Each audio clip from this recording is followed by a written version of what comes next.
ഇപ്പോഴും നിങ്ങളെ കേട്ടുകൊണ്ടിരിക്കുന്ന സാക്ഷ്യങ്ങളെല്ലാം നോക്കിയാൽ ദൈവം എത്ര കരുണയോടുകൂടിയാണ് പരിശുദ്ധ അമ്മ വഴി നമ്മളെ സന്ധിക്കുന്നതെന്ന് നമുക്ക് മനസ്സിലാകും. ആ അനുഭവങ്ങൾ എല്ലാവർക്കും ലഭിക്കാൻ വേണ്ടി ഉടമ്പടി എടുത്തിട്ടുള്ള എല്ലാവരെയും സമർപ്പിച്ചുകൊണ്ട് ഈ ആരാധന വ്യത്യസ്തങ്ങളായ ചാനലിലൂടെ ആരാധനയ്ക്ക് പങ്കെടുക്കുന്ന എല്ലാ മക്കളെയും, കൃപാസനത്തിൽ ഇന്ന് വരെ വന്നിട്ടില്ലാത്ത മക്കളെ സമർപ്പിച്ചുകൊണ്ട് നമുക്ക് പ്രാർത്ഥിക്കാം. കർത്താവേ, നിൻ്റെ വിശുദ്ധമായ തിരുമുറിവാർന്ന വലതുകരം അങ്ങയുടെ മക്കളുടെ ഹൃദയത്തെയും അധരത്തെയും സ്പർശിക്കണമേ എന്ന് പ്രാർത്ഥിക്കുന്നു. കർത്താവേ, ആഴമായ വിശ്വാസത്തിലേക്കും ദൈവസ്നേഹത്തിലേക്കും ഞങ്ങളെ അഭിഷേകം ചെയ്ത് അങ്ങ് നിറക്കണമേ എന്ന് പ്രാർത്ഥിക്കുന്നു. അമ്മേ, പരിശുദ്ധമ്മേ, കാനായിലെ കല്യാണ വിരുന്നിലെന്നതുപോലെ യേശുവിൻ്റെ അടുത്ത് നിന്നുകൊണ്ട് ഈ ആരാധന ഞങ്ങൾക്ക് വേണ്ടി മധ്യസ്ഥം വഹിക്കുന്ന അങ്ങേ ഞങ്ങൾക്ക് വേണ്ടി പ്രാർത്ഥിക്കണമേ എന്ന് പ്രാർത്ഥിച്ചുകൊണ്ട് ശ്രുതിക്കട്ടെ. ഹല്ലേലൂയ, ഹല്ലേലൂയ, ഹല്ലേലൂയ. പരിശുദ്ധമ്മേ, ദൈവമാതാവേ, പ്രത്യക്ഷയായ പരിശുദ്ധമ്മേ, ഞങ്ങൾക്ക് വേണ്ടി മധ്യസ്ഥം വഹിക്കണമേ. ഞങ്ങളുടെ ഉടമ്പടി നിയോഗങ്ങളുടെ മേലെ പരിശുദ്ധമ്മേ കരുണയായിരിക്കണമേ. Hallelujah, hallelujah. പരിശുദ്ധ പരമദിവ്യകാരുണ്യത്തിന് പ്രിയമുള്ളവരെ, മനസ്സ് പ്രത്യേകമായ ഡിസ്റ്റർബൻസിൽ വന്നിരിക്കുന്നവരെ നമുക്ക് സമർപ്പിച്ച് പ്രാർത്ഥിക്കാം. പ്രത്യേകിച്ച് കുടുംബത്തിലുണ്ടായിട്ടുള്ള എന്തെങ്കിലും പ്രത്യേക സംഘർഷാത്മകമായ അവസ്ഥകൾ, വ്യക്തികൾ തമ്മിലുണ്ടായിട്ടുള്ള എന്തെങ്കിലും അസ്വസ്ഥതകൾ, രോഗമോ സാമ്പത്തിക വിഷമതമോ അല്ലെങ്കിൽ പ്രതീക്ഷിച്ച കാര്യങ്ങൾ നടക്കേണ്ട സമയത്ത് നടക്കാതിരുന്നത് മൂലം ഉണ്ടായിട്ടുള്ള പ്രാർത്ഥനയുടെ വിശ്വാസത്തിൻ്റെ അപാചയങ്ങൾ, ഇങ്ങനെ വ്യത്യസ്തമായ പ്രയാസങ്ങളിൽ വിഷമിക്കുന്ന ആൾക്കാരെ സമർപ്പിച്ചുകൊണ്ട് നമുക്ക് പ്രാർത്ഥിക്കാം. നല്ലവനായ യേശുവേ, നിൻ്റെ ഉന്നതമായ നാമത്തിന് സ്വസ്ത്രം ചെയ്ത് കർത്താവേ, കർത്താവേ, നിൻ്റെ ഉന്നതമായ നാമത്തിന് സ്വസ്ത്രം ചെയ്ത് കർത്താവേ, ഈ ആരാധന യോഗ്യതയോടെ അർപ്പിക്കാൻ വേണ്ടി കർത്താവെ ഹൃദയത്തെയും അധരത്തെയും അങ്ങ് സ്പർശിക്കണമെന്ന് പ്രാർത്ഥിക്കുന്ന ഈശോയെ, ഞങ്ങളെ ഡിസ്റ്റർബ് ചെയ്യുന്ന ബാഹ്യമായ എല്ലാ സമ്മർദ്ദങ്ങളെയും യേശുക്രിസ്തുവിൻ്റെ ഉന്നതമായ നാമത്തിൽ നിർവീര്യമാകട്ടെ എന്ന് കൽപ്പിക്കുന്നു. ശ്രദ്ധിക്കട്ടെ,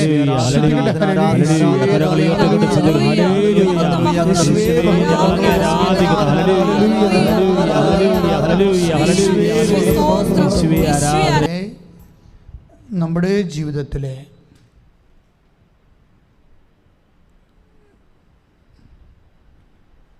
പ്രത്യേകിച്ച് ഉടമ്പടിയുടെ ആധ്യാത്മികമായ യാത്രയിൽ ദൈവം നമ്മുടെ സ്നേഹത്തെ വിശ്വാസത്തെ മാത്രമല്ല, ദൈവം നമ്മുടെ സ്നേഹത്തെ പോലും ടെസ്റ്റ് ചെയ്യുന്ന ഒരു സമയമുണ്ട്. അപ്പം നമ്മൾ പുതിയ കാലഘട്ടത്തിലേക്ക് വന്നിരിക്കുക, 2022 ജനുവരി 2-ാം തീയതി പുതിയ കാലത്തിലേക്ക് വരിക. പക്ഷേ പുതിയ കാലത്തിലായാലും ശരി, കാലം അവിടുത്തേതാകുന്നു. കാലങ്ങളും സമയവും അങ്ങനെ പറഞ്ഞുകൊണ്ടാണ് നമ്മളെ പെസഹ തിരിയിലെ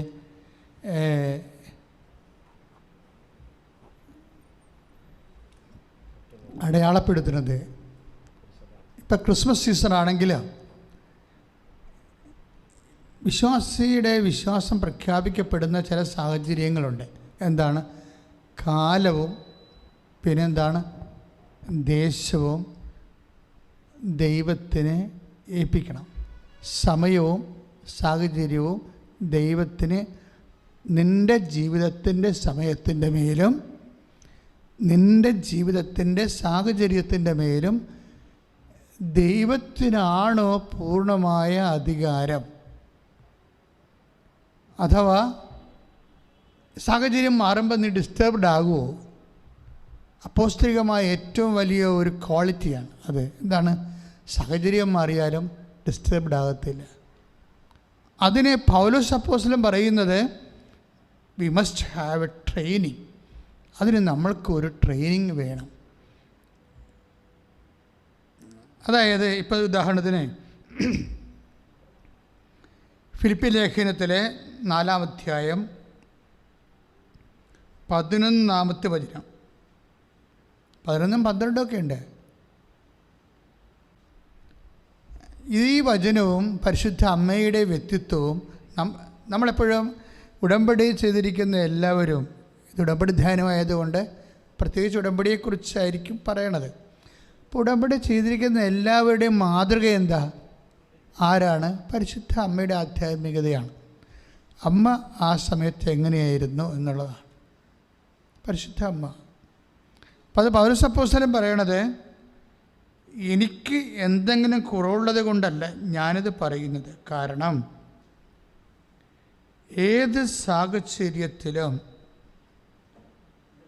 സംതൃപ്തിയോടെ കഴിയാൻ ഞാൻ പഠിച്ചിട്ടുണ്ട്. അത് സ്വയമായിട്ടെടുക്കുന്ന പഠനമാണ്. നമ്മുടെ ജീവിതത്തെ, നമ്മുടെ സ്വഭാവത്തെ, നമ്മുടെ പ്രതികരണങ്ങളെയൊക്കെ നമ്മൾ പഠിപ്പിക്കണം.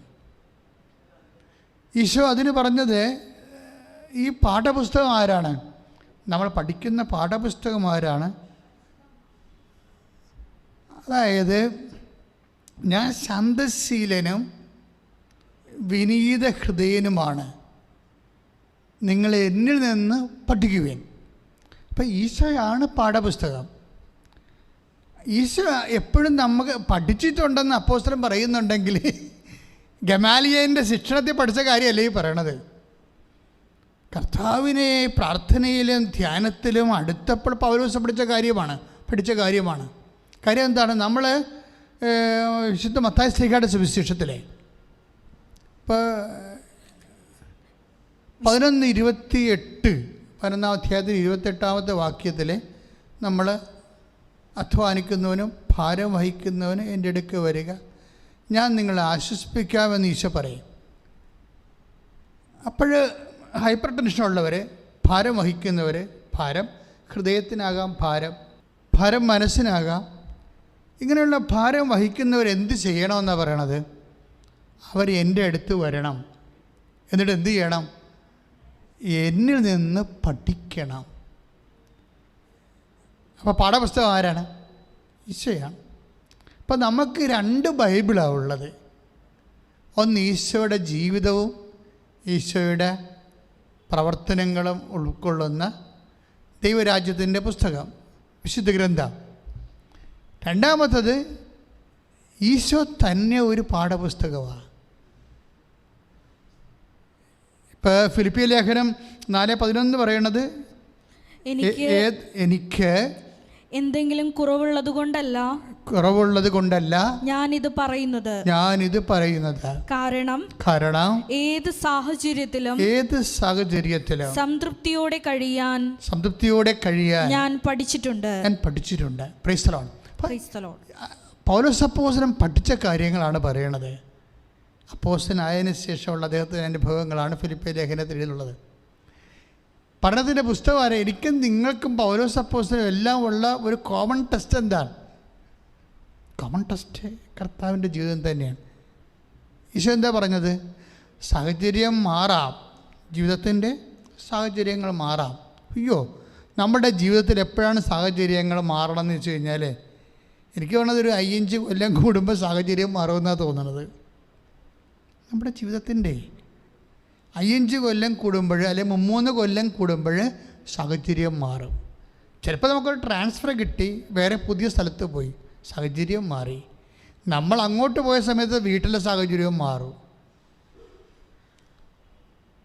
അപ്പോഴും മൊത്തത്തിൽ എപ്പോഴും ഒരു വ്യത്യസ്തങ്ങളായ സാഹചര്യങ്ങളിലൂടെ ഇങ്ങനെ വ്യക്തികൾ പോകുന്ന കാണാം. ഇങ്ങനെ പോകുന്ന സമയത്ത് സാഹചര്യങ്ങൾ മാറുമ്പോൾ എന്താണ് ഈശോ പറയണത്? എന്താണ് ഈശോയിൽ നിന്ന് പഠിക്കേണ്ടത്? അതിൻ്റെ പേരിൽ വ്യഗ്രത ഉണ്ടാകരുത്. ഞാൻ ശാന്തശീലനും വിനീത ഹൃദയനുമാണ്. അപ്പോൾ ഒരു കാര്യം എന്താണ്, എടുത്തോ പിടിച്ചതും പറഞ്ഞുള്ള ഷടോടാന്നുള്ള തീരുമാനവും ബഹളവുമല്ല. അത് ധൃതിയും വ്യഗ്രതയും ഒക്കെ അഹങ്കാരത്തിൻ്റെ ലക്ഷണമായിട്ടാണ് പരിശുദ്ധാത്മാവ് വചനത്തിൽ വിവേചിക്കുന്നത്. അതിന് ശാന്തത വേണം. ഞാൻ ശാന്തശീലനും വിനീത ഹൃദയനുമാണ്. എന്നിൽ നിന്ന് പഠിക്കുവിൻ. ഏറ്റു പറഞ്ഞേ, കർത്താവായ ദൈവമേ, കർത്താവായ ദൈവമേ, അങ്ങയിൽ നിന്ന് അങ്ങാകുന്ന പാഠപുസ്തകത്തിൽ നിന്ന് പഠിക്കുവാൻ ഞങ്ങൾക്ക് വ്യത്യസ്തമായ സാഹചര്യങ്ങൾ നൽകി പ്രായോഗികമായി ഞങ്ങളെ പഠിപ്പിക്കുകയാണെന്നുള്ള ബോധ്യത്തിലേക്ക് ഞങ്ങളെ നയിക്കണം. ഇനി പഠിപ്പിക്കൽ കഴിഞ്ഞിട്ട് പൗലോസ് അപ്പോസ്തലൻ പിന്നെ സംസാരിക്കുന്നത് പരിശീലനത്തെക്കുറിച്ചാണ്. പഠിപ്പിക്കലുണ്ട്, അത് തിയറി ആയിരിക്കും. പരിശീലനമുണ്ട്, അത് പ്രാക്ടിക്കലായിരിക്കും. അല്ലേ? കോളേജിലൊക്കെ സെക്കൻഡ് ഗ്രൂപ്പ് എടുക്കുന്നവർക്ക് ക്ലാസ്സിൽ തിയറി പഠിപ്പിക്കും, ലാബിൽ അതിൻ്റെ പ്രാക്ടിക്കൽ പഠിപ്പിക്കും. ഈ രണ്ട് കാര്യം നമുക്ക് ദൈവത്തിൽ നിന്ന് പ്രതീക്ഷിക്കാമെന്നാണ് പറയണത്. രണ്ട് കാര്യങ്ങൾ, അതായത് 4:12 ഫിലിപ്പിയ ലേഖനം 4:12, താഴ്ന്ന നിലയിൽ ജീവിക്കാൻ എനിക്കറിയാം, സമൃദ്ധി ജീവിക്കുവാനും ഏത് സാഹചര്യത്തിലും സംതൃപ്തിയോടെ കഴിയുവാനും. ഇപ്പം സാഹചര്യത്തിലും സംതൃപ്തിയോടെ കഴിയുവാനും എനിക്ക് പരിശീലനം ലഭിച്ചിട്ടുണ്ട്. Praise the Lord. അപ്പോൾ പഠനവും ഉണ്ട്, പിന്നെന്താണ്, പരിശീലനവും ഉണ്ട്. അതായത് തിയറിയുമുണ്ട്, പ്രാക്ടിക്കലും ഉണ്ട്. ഇത് നമുക്ക് ദൈവത്തിൽ നിന്ന് പ്രതീക്ഷിക്കാം. ദൈവം ഈ തിയറിയും പ്രാക്ടിക്കലും നമ്മളെ പരീക്ഷിക്കേണ്ടത് എങ്ങനെയാണ്? സാഹചര്യം മാറ്റിയാണ്, കാലങ്ങൾ മാറ്റിയാണ്. ഇപ്പം കാലം മാറിയില്ലേ? ഇങ്ങനെ ക്രൊണോളജിക്കൽ ഇയർ ഇങ്ങനെ മാറുന്നത് തന്നെയല്ല, അനുഭവകാലങ്ങളും മാറും. ഇപ്പം ആരോഗ്യത്തിന് ഒരു കാലമുണ്ട്, പിന്നെ എന്താണ്, രോഗത്തിന് ഒരു കാലം, പടുത്തുയർത്താൻ ഒരു കാലം, പണിതത് ഇടിച്ച് നിരത്താൻ ഒരു കാലം. എന്തുകൊണ്ടാണ് ഇപ്പോൾ സഭാപ്രസംഗം നമ്മൾ 3-ാം അധ്യായം വായിക്കുമ്പോൾ പണിയാൻ ഒരു കാലം, പണിതത് ഇടിച്ച് നിരത്താനൊരു കാലം. പണിതത് എന്തിനാണ് ഇടിച്ച് നിരത്തണത്? ബോറടിച്ചിട്ടായിരിക്കും. കാര്യം ഓരോ മനുഷ്യരും ഓരോ കാര്യങ്ങൾ ചെയ്തും കുറച്ച് കഴിയുമ്പോൾ പറയാം, എന്നാലും ഈ സിറ്റ് ഔട്ട് അടിച്ച് പൊളിച്ചേക്കാം. ഞാനൊരു മുൻ മന്ത്രിയുടെ വീട്ടിൽ ചെന്നപ്പോൾ അദ്ദേഹത്തുണ്ട്, പക്ഷേ ഞാൻ എപ്പോഴും അദ്ദേഹത്തെ ഇടയ്ക്കൊക്കെ അദ്ദേഹത്തിൻ്റെ വീട്ടിൽ ചില അത്യാവശ്യ കാര്യത്തിന് വേണ്ടി പോകും, സാംസ്കാരികമായ ചില വിഷയങ്ങൾക്ക് വേണ്ടി പോകും. അപ്പോൾ അദ്ദേഹത്തിൻ്റെ വീട്ടിൽ സിറ്റ് ഔട്ട് അടിച്ച് പൊളിച്ചുകൊണ്ടിരിക്കുക. എന്താ കാര്യം? ഞാൻ ചോദിച്ചു, സാറേ ഇതെന്ത് സിറ്റ് ഔട്ട് അടിച്ച് പൊളിക്കണം? അതല്ലേ, ഈ വീട്ടിൽ നിന്ന് തെക്കോട്ടാണ് സിറ്റ് ഔട്ട് കിടക്കുന്നത്, അത് കാരണം ഞാൻ ഗതി പിടിക്കണില്ല, പുള്ളിക്ക് സീറ്റ് കിട്ടില്ല, അതാണ് പ്രശ്നം. ഇപ്പോൾ ഗതി, അതായത് തെക്കോട്ട് ഇറങ്ങണ കാരണം, വീട്ടിൽ നിന്ന് തെക്കോട്ട് ഇറങ്ങണ കാരണം അദ്ദേഹത്തിൻ്റെ രാഷ്ട്രീയ ജീവിതം കുറച്ച് ശോഷിച്ചു വരുന്നു. അത് കാരണം ഇപ്പോൾ എന്താ ചെയ്തിരിക്കണത്, അദ്ദേഹം തെക്ക് വശം അടച്ചിട്ട് കിഴക്ക് വശം പൊളിച്ച് കിഴക്കോട്ടിറങ്ങാൻ വേണ്ടിയാണ്. അതിൻ്റെ വിറ്റെന്താണെന്ന് വെച്ച് കഴിഞ്ഞാൽ, കിഴക്കോട്ടിറങ്ങിയാലും ഈ മനുഷ്യൻ എങ്ങോട്ട് പോകും? പുറത്തേക്ക് പോകാൻ ഗേറ്റ് തെക്ക് വശത്താണ്. നേരെ കിഴക്കോട്ട് ഇറങ്ങിക്കഴിഞ്ഞാൽ കണ്ടവൻ്റെ വീടാണ്, മറ്റുള്ള ആൾക്കാരുടെ വീടാണ്. അപ്പോഴും കറങ്ങി തിരിഞ്ഞ് തെക്കോട്ട് തന്നെ പോകണം. എങ്കിലും മനസ്സിൻ്റെ ഒരു സമാധാനത്തിന് വേണ്ടി ആ തെക്കേ വശം സിറ്റ് ഔട്ടും കൈവരിയൊക്കെ രണ്ടാമത് പുനർനിർമ്മിച്ചിട്ട് കിഴക്കോട്ട് തുറന്നിട്ടിരിക്കുക. അപ്പോൾ ഇടിച്ച് പൊളിക്കാൻ ഒരു കാലം, പണിയാനൊരു കാലം, പണിതത് പൊളിക്കാനൊരു കാലം. ഇതുപോലെ തന്നെയാണ് നമ്മുടെ ഓരോ കാര്യങ്ങളും. ഒരു 5 കൊല്ലം കഴിയുമ്പോൾ നമുക്ക് ബോറടിച്ച് തുടങ്ങും ഓരോ കാര്യങ്ങളും. ഈ ബോറടിക്കാതിരിക്കുന്നതിന് തീർച്ചയായിട്ടും അഭിഷേകം വേണ്ടി വരും. സ്വന്തം ഭാര്യയെ ബോറടിക്കുന്നവരുണ്ടല്ലോ. അതല്ല വീട്ടിലെ പ്രശ്നങ്ങൾ മുഴുവനും. വൈഫ് എന്തുകൊണ്ടാണ് കൂടുതൽ ഡിമാൻഡ്സ് വെക്കണത്? ഓരോരോ അവിടെ പോകണം, ഇവിടെ പോകണം, അത് വാങ്ങിച്ചു തരണം, ഇത് വാങ്ങിച്ചു തരണമെന്ന് അവർക്ക് ആവശ്യമില്ലെന്ന് അവർക്ക് തന്നെ അറിയാം. പക്ഷേ ഈ മനുഷ്യന് തന്നെ ബോറടിച്ചെന്ന് എങ്ങനെയോ അവർക്ക് മനസ്സിലായി. അതുകൊണ്ട് പുതിയ പുതിയ ഡിമാൻഡ്സ് അവർ വെച്ചുകൊണ്ടിരിക്കും. അപ്പോൾ എന്താണെന്ന് വെച്ച് കഴിഞ്ഞാൽ, സ്നേഹിക്കാൻ ഒരു കാലം, ആലിംഗനം ചെയ്യാനൊരു കാലം, ആലിംഗനം ചെയ്യാതിരിക്കാനൊരു കാലം. ഇപ്പം പരവേശങ്ങളും സ്നേഹപ്രകടനങ്ങളൊക്കെ കുറച്ച് കഴിയുമ്പോൾ ബോറടിക്കുമെന്നർത്ഥം. ഇത് മനുഷ്യാവസ്ഥയാണ്. പരവേശങ്ങളും അതുപോലെ തന്നെ മനുഷ്യൻ്റെ എല്ലാവിധ ബന്ധങ്ങളും കുറച്ച് കഴിയുമ്പോൾ മടുപ്പ് ഉണ്ടാകും. അതുകൊണ്ടാണ് കാലങ്ങൾ മാറുന്നതനുസരിച്ച് വളരെ ശ്രദ്ധയോടെയാണ് കാലത്തെ. ഇപ്പം സഭാപ്രസംഗി ശ്രുതികട ഹല്ലേലൂയ,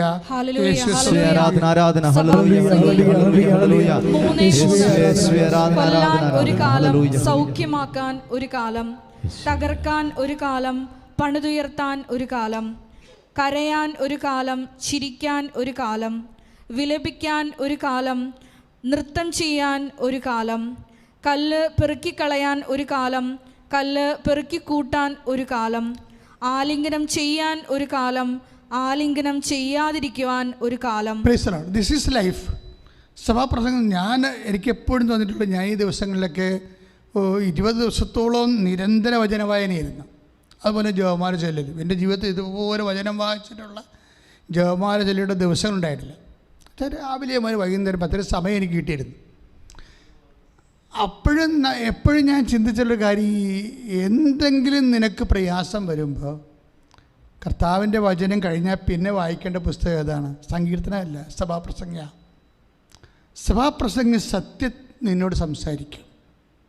എല്ലാം വ്യത്യസ്തങ്ങളായ അനുഭവങ്ങൾ നമ്മൾ സ്വാഗതം ചെയ്യേണ്ടി വരും. ജീവിതത്തിലെ വ്യത്യസ്തങ്ങളായ അനുഭവങ്ങളെ എന്നും കുന്നും ഒരുപോലെ ആയിരിക്കുമെന്ന് നമ്മൾ കരുതരുത്. അതാണ് ഇപ്പോൾ സഭാപ്രസംഗം 3:3 തൊട്ട് 3:7 വരെ നമ്മൾ വായിച്ചത്. ആലിംഗനം ചെയ്യാനൊരു കാലം ഏറ്റവും നല്ലൊരു കാര്യമാണല്ലേ. സ്നേഹിതരും സഹോദരങ്ങളും ജീവിത പങ്കാളികളും ഒക്കെ ആലിംഗനം ചെയ്യും. പക്ഷേ ഇതൊന്നും കുറച്ച് കാലം കഴിയുമ്പോൾ ഇതിൻ്റെ ആ പഴയ ചൂടും ചൈതന്യമൊക്കെ ഉണ്ടാകത്തില്ല. We must understand it. സാഹചര്യം മാറും. സാഹചര്യം മാറിയത് കൊണ്ട് കഴുത്തേക്കറിയിട്ടൊരു കഥയില്ല. കുടുംബ സാഹചര്യം മാറുന്നതുകൊണ്ട് നമ്മളോട് സ്നേഹം ഇല്ലാഞ്ഞിട്ടാണെന്ന് വൈഫ് പറഞ്ഞിട്ടോ ഹസ്ബൻഡ് പറഞ്ഞിട്ടോ ഒന്നും കാര്യമില്ല. ആലിംഗനം ചെയ്യാനൊരു കാലം, ചെയ്യാതിരിക്കാനൊരു കാലം, കരയാൻ ഒരു കാലം, ചിരിക്കാൻ ഒരു കാലം. അപ്പം ഇതൊക്കെ ഇങ്ങനെ വ്യത്യസ്തമായ സാഹചര്യങ്ങൾ മാറും. അതുകൊണ്ടാണ് പൗലോസ് പറയണത്, എന്താ പറയണത്? സാഹചര്യങ്ങൾ മാറും. നമുക്കൊരു പാഠപുസ്തകമേ ഉള്ളൂ. എന്താണ്? Crisis of text book. കർത്താവാണ് നമ്മുടെ ടെക്സ്റ്റ് ബുക്ക്. ഏത് സാഹചര്യങ്ങൾ മാറിയാലും സംതൃപ്തിയോടെ ജീവിക്കാൻ എനിക്ക് നല്ല പരിശീലനം ലഭിച്ചിട്ടുണ്ട്. നല്ല പരിശീലനമാണ്, അല്ലാതെ ചുമ്മാ ഇങ്ങനെ ക്രാഷ് കോഴ്സല്ല കിട്ടിയിരിക്കണത്. ഇപ്പോൾ ഓരോരോ പരിശീലനങ്ങൾക്ക് ഇപ്പോൾ 3 മാസത്തെ കോഴ്സാണല്ലോ.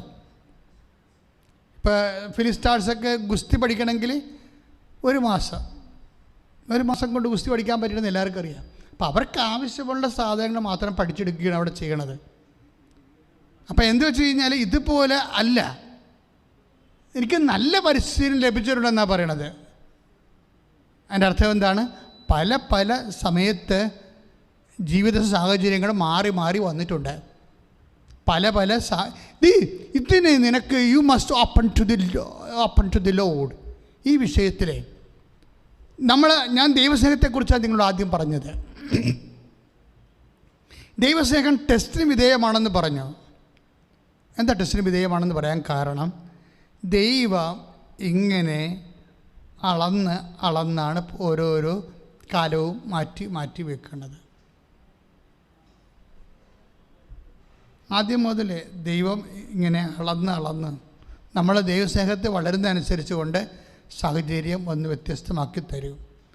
എന്ത് ഞാനിപ്പോൾ ഇങ്ങനെ സംസാരിക്കാൻ കാരണം എന്ന് വെച്ച് കഴിഞ്ഞാൽ, ഇപ്പം നമ്മൾ നത്താഴ കാലമാണിത് അല്ലേ, ക്രിസ്മസ് സീസൺ. ഈ ക്രിസ്മസ് സീസണിൽ ഈ ദിവസങ്ങളിലൊക്കെ എന്നെ കൂടെ ചിന്തിച്ചത്, അമ്മയും ഔസേപ്പിതാവും കാലങ്ങളോട് കാണിച്ച പ്രത്യേക സമീപനമുണ്ട്. പൗലോസ് അപ്പോസ്തലൻ പറഞ്ഞിരിക്കുന്നത് അതുപോലെ തന്നെയാണത്. അമ്മ എന്താണ് ഔസേപ്പിതാവിൻ്റെ കാര്യത്തിനെടുക്കുക. ഇപ്പോൾ മത്തായി ശ്ലീഹ 2:20 മത്തായി ശ്ലീഹയുടെ സുവിശേഷത്തിൽ എന്താ പ്രശ്നം എന്ന് വെച്ചാൽ അവിടെ ഒരു പ്രത്യേക കാലഘട്ടമാണ്.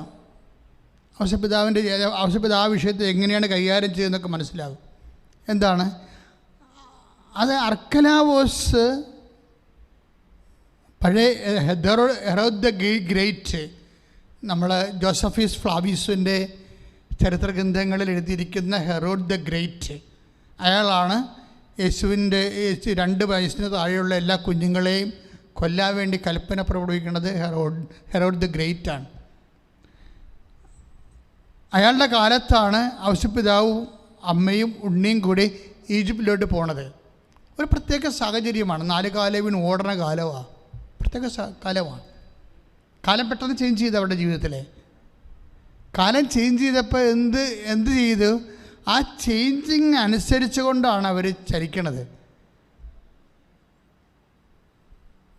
എന്നിട്ട് എപ്പോഴാണ് ഈ ഔസേപ്പിതാവ് റിട്ടേൺ ചെയ്യണത്? ആ പ്രതികൂല സാഹചര്യങ്ങൾ മാറിക്കഴിയുമ്പോൾ 2:20 അന്ത്യോക്കസ് ഹെറോദ് അന്ത്യോക്കസ്, അതായത് ഹെറോദിൻ്റെ ഗ്രേറ്റിൻ്റെ മകൻ, അദ്ദേഹം രാജ്യഭരണം ഏറ്റെടുക്കുമ്പോഴാണ് ഔസേപ്പിതാവ് തിരിച്ചു വരണത്. അതുവരെ തൽക്കാലം ഒന്ന് ഓടി വെച്ചും പെട്ടെന്ന് അതുപോലെ തിരിച്ചു വരാനുള്ള വ്യഗ്രത ഔസേപ്പിതാവ് കാണിക്കണില്ല, ദൈവവും കാണിക്കണില്ല. എന്താ കാര്യം? ദൈവത്തിന് വേണമെങ്കിൽ ഹെറോദല്ല ഇവിടെ പിശാച് ഭരിച്ചാലും ശരി ഒരു കുഴപ്പമില്ല. ഔസേപ്പിതാവിനെയും ഉണ്ണിയെയും മാതാവിനെയും ഇവിടെ താമസിപ്പിക്കുന്നതിന് ദൈവത്തിന് ഒരു തടസ്സമില്ല. അത് നമ്മൾ അടുത്തൊരു ചിന്തിക്കേണ്ട വിഷയമാണ്. ദൈവം സർവശക്തനാണ്. ഹെറോദ് ദ ഗ്രേറ്റ് ഇവിടെ ജീവിക്കുമ്പോൾ ഔസേപ്പിതാവും മാതാവും ഉണ്ണിനെ വേണമെങ്കിൽ ദൈവത്തിന് ബലം പ്രയോഗിച്ച് ഇവിടെ സുരക്ഷിതമായിട്ട് താമസിപ്പിക്കാം. പക്ഷേ മാനുഷികാവസ്ഥയ്ക്ക് അനപേക്ഷണീയമായിട്ട് ഔസേപ്പിതാവിനെ മാത്രം രക്ഷിച്ചാൽ പോരല്ലോ ദൈവത്തിന് ലോകത്തിൻ്റെ എല്ലാ മനുഷ്യരേക്കും മാതൃകയാക്കാൻ വേണ്ടിയാണ് ഔസേപ്പിതാവും മാതാവിനെയും തൽക്കാലത്തേക്ക് സംഘർഷകമായ സാഹചര്യത്തിന് മാറ്റണത്. ഒരു സാഹചര്യം സംഘർഷ നിർഭരമായാൽ ഔസേപ്പിതാവിനെ മാതാവിനെ വേണമെങ്കിൽ ഉണ്ണീശോയെ വേണമെങ്കിൽ ദൈവത്തിന് സംരക്ഷിക്കാം. പക്ഷെ അതൊരു മാതൃകയല്ലല്ലോ. സ്വന്തം കുഞ്ഞിനെ സംരക്ഷിച്ചു, മറ്റുള്ളവർ ആരെയും സംരക്ഷിച്ചില്ല എന്ന് പറയണത് ദൈവത്തിന് മാതൃകയല്ല. അതുകൊണ്ട് നമ്മളുടെ സാഹചര്യം പ്രതികൂലമുള്ള ആൾക്കാരോട് ഐക്യദാർഢ്യം പ്രഖ്യാപിച്ചുകൊണ്ട് പ്രതികൂലമായ സാഹചര്യം ഔസേപ്പിതാവിനും കൊടുത്ത് മാതാവിനും കൊടുത്ത് ഉണ്ണീശോക്കും കൊടുത്തു. ദൈവത്തിൻ്റെ ഒരു നീതിയാണ് അവിടെ വരണത്. എന്നിട്ട് ഇവരെന്നാൽ എപ്പോഴാണ് തിരിച്ചു വരണത്? എടുത്തോ പിടിച്ചതെന്ന് പറഞ്ഞ്, ഞാൻ മുമ്പ് പറഞ്ഞ പോലെ ചടപെടാതെന്ന് പറഞ്ഞ് തിരിച്ചു വരണില്ല, വ്യഗ്രതയില്ല. കർത്താവ് മുമ്പ് പറഞ്ഞതുപോലെ ശാന്തശീലനായി വിനീത ഹൃദയനായി ആ സാഹചര്യത്തിൻ്റെ പ്രാതികൂല്യങ്ങൾ മാറിയതിന് ശേഷമാണ്. 2:20 മത്തായി സുവിശേഷം 2:19-20. ഹെരോദോസിൻ്റെ മരണത്തിന് ശേഷം ഈജിപ്തിൽ വെച്ച് കർത്താവിൻ്റെ ദൂതൻ ജോസഫിന് സ്വപ്നത്തിൽ പ്രത്യക്ഷപ്പെട്ട് പറഞ്ഞു, എഴുന്നേറ്റ് ശിശുവിനെയും അമ്മയെയും കൂട്ടി ഇസ്രായേൽ ദേശത്തേക്ക് മടങ്ങുക. ശിശുവിനെ വധിക്കാൻ ശ്രമിച്ചവർ മരിച്ചു കഴിഞ്ഞു. അവൻ എഴുന്നേറ്റ് ശിശുവിനെയും അമ്മയെയും കൂട്ടി ഇസ്രായേൽ ദേശത്തേക്ക് പുറപ്പെട്ടു. അപ്പോൾ ഒരു പ്രതികൂലമായ സാഹചര്യങ്ങൾ നിലനിന്നത് ആ സാഹചര്യം മാറിക്കഴിഞ്ഞാണ് ഔസേപ്പിതാവ് ഉണ്ണീശോയും തിരുക്കുടുംബം തിരിച്ചു വരണത്. ഇത് നമുക്ക് വിവേകത്തിൻ്റെ ഭാഗമാണ്. കാര്യം നമ്മൾ പ്രാർത്ഥിക്കുന്നവരാണ്, നമ്മൾ ഉപവസിക്കുന്നവരാണ്, വിശുദ്ധ ജീവിതം നയിക്കേണ്ടതാണ്. ദൈവം എന്നെ സംരക്ഷിക്കണം, ദൈവം എന്നെ സംരക്ഷിച്ചില്ല പിന്നെ ആരെ സംരക്ഷിക്കാനാണ് എന്നൊക്കെ പറയുന്നത് അഹങ്കാരമാണ്. ശരിക്കും സാഹചര്യം പ്രതികൂലമാകുമ്പോൾ ആ സാഹചര്യത്തിൽ നിന്ന് നമ്മൾ മുട്ടാളത്തരം കാണിക്കാതെ, മൽപ്പിടുത്തം കാണിക്കാതെ തൽക്കാലം മാറുകയാണ് നല്ലത്. യാക്കോബ് രണ്ടും കൽപ്പിച്ച് വരണത്, ആ യാക്കോബിനെയാണ് നമ്മൾ ബൈബിളിൽ കാണുന്നത്. രണ്ടും കൽപ്പിച്ച് വരും. തല്ലെങ്കിൽ തല്ല്, കൊല്ലെങ്കിൽ കൊല്ലെന്നും പറഞ്ഞ് വരുന്ന യേശാവിനെ കണ്ടുമുട്ടി എപ്പോഴായാലും പണി നടക്കുമെന്നോ യാക്കോബിനറിയാം. അതുകൊണ്ട് എന്തെല്ലാം സംഭവങ്ങളാണ്. അടിക്കെങ്കിൽ അടി, അല്ലെങ്കിൽ സമാധാനമെങ്കിൽ സമാധാനം, രണ്ടിനും തയ്യാറായിട്ടാണ് യാക്കോബ് വരുന്നത്. കാര്യം അവൻ ജീവിച്ചു വന്ന സാഹചര്യം അതാണ്. അടി കൊടുക്കേണ്ട പാട്ടി പാഴ്സലായിട്ട് അടി കൊടുക്കുകയും ചെയ്യും യാക്കോബ്. പറ്റിക്കേണ്ട പാട്ടി പറ്റിക്കും, ചതിക്കേണ്ട പാട്ടി ചതിക്കും. അത് ലാബാനായാലും ശരി, ഏശാവായാലും ശരി, ഇതെല്ലാം പഠിച്ചു വന്നിരിക്കുന്ന യാക്കോബുമായിട്ടാണ് ദൈവം മൽപ്പിടുത്തം നടത്തുന്നത്. എന്നിട്ട് അവൻ്റെ എളി ഉളുക്കിക്കളയണത്. ദൈവമേ, എൻ്റെ നിൻ്റെ എളി ചിലപ്പോൾ പണമാകാം, ചിലപ്പോൾ ഉളുക്കിയെന്ന് വരും. എൻ്റെ നിൻ്റെ എളി ചിലപ്പോൾ ആരോഗ്യമാകാം, ചിലപ്പോൾ ഉളുക്കിയെന്ന് വരും. എൻ്റെ നിൻ്റെ സ്വാധീനം അതും ചിലപ്പോൾ നഷ്ടപ്പെട്ടെന്ന് വരും. ഇങ്ങനെ നമ്മളെ സപ്പോർട്ട് ചെയ്ത് സന്ധിച്ചും പിന്തുണച്ചും നിൽക്കുന്ന സാഹചര്യങ്ങളും വ്യക്തികളും വസ്തുക്കളും വസ്തുതകളുമൊക്കെ ചില സമയത്ത് ഫ്രിഡ്ജായി പോകും. അപ്പോഴെന്താ സംഭവിക്കണത്? ദൈവത്തിലെ ആശ്രയിക്കാനാണ്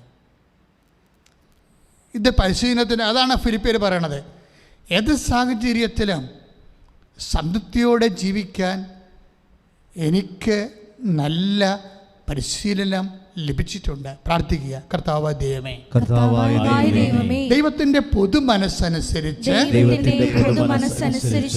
ജീവിതത്തിലെ വ്യത്യസ്തവും വിരുദ്ധവുമായ സാഹചര്യങ്ങൾ വരുമ്പോൾ പരിശുദ്ധ അമ്മയെപ്പോലെ, ഔഷധപിതാവിനെ പോലെ ഹൃദയത്തിൽ സംഗ്രഹിച്ച ശാന്തതയോടെയും അതിനെ അതിജീവിക്കുവാൻ ഞങ്ങളെ അഭിഷേകം ചെയ്യണം. ശാന്തതയോടെയും അതിനെ അതിജീവിക്കുവാൻ ഞങ്ങളെ അഭിഷേകം ചെയ്യണം. ഇപ്പോഴഭിഷേകം ചെയ്യണം. ശ്രുതികട ഹല്ലേലൂയ.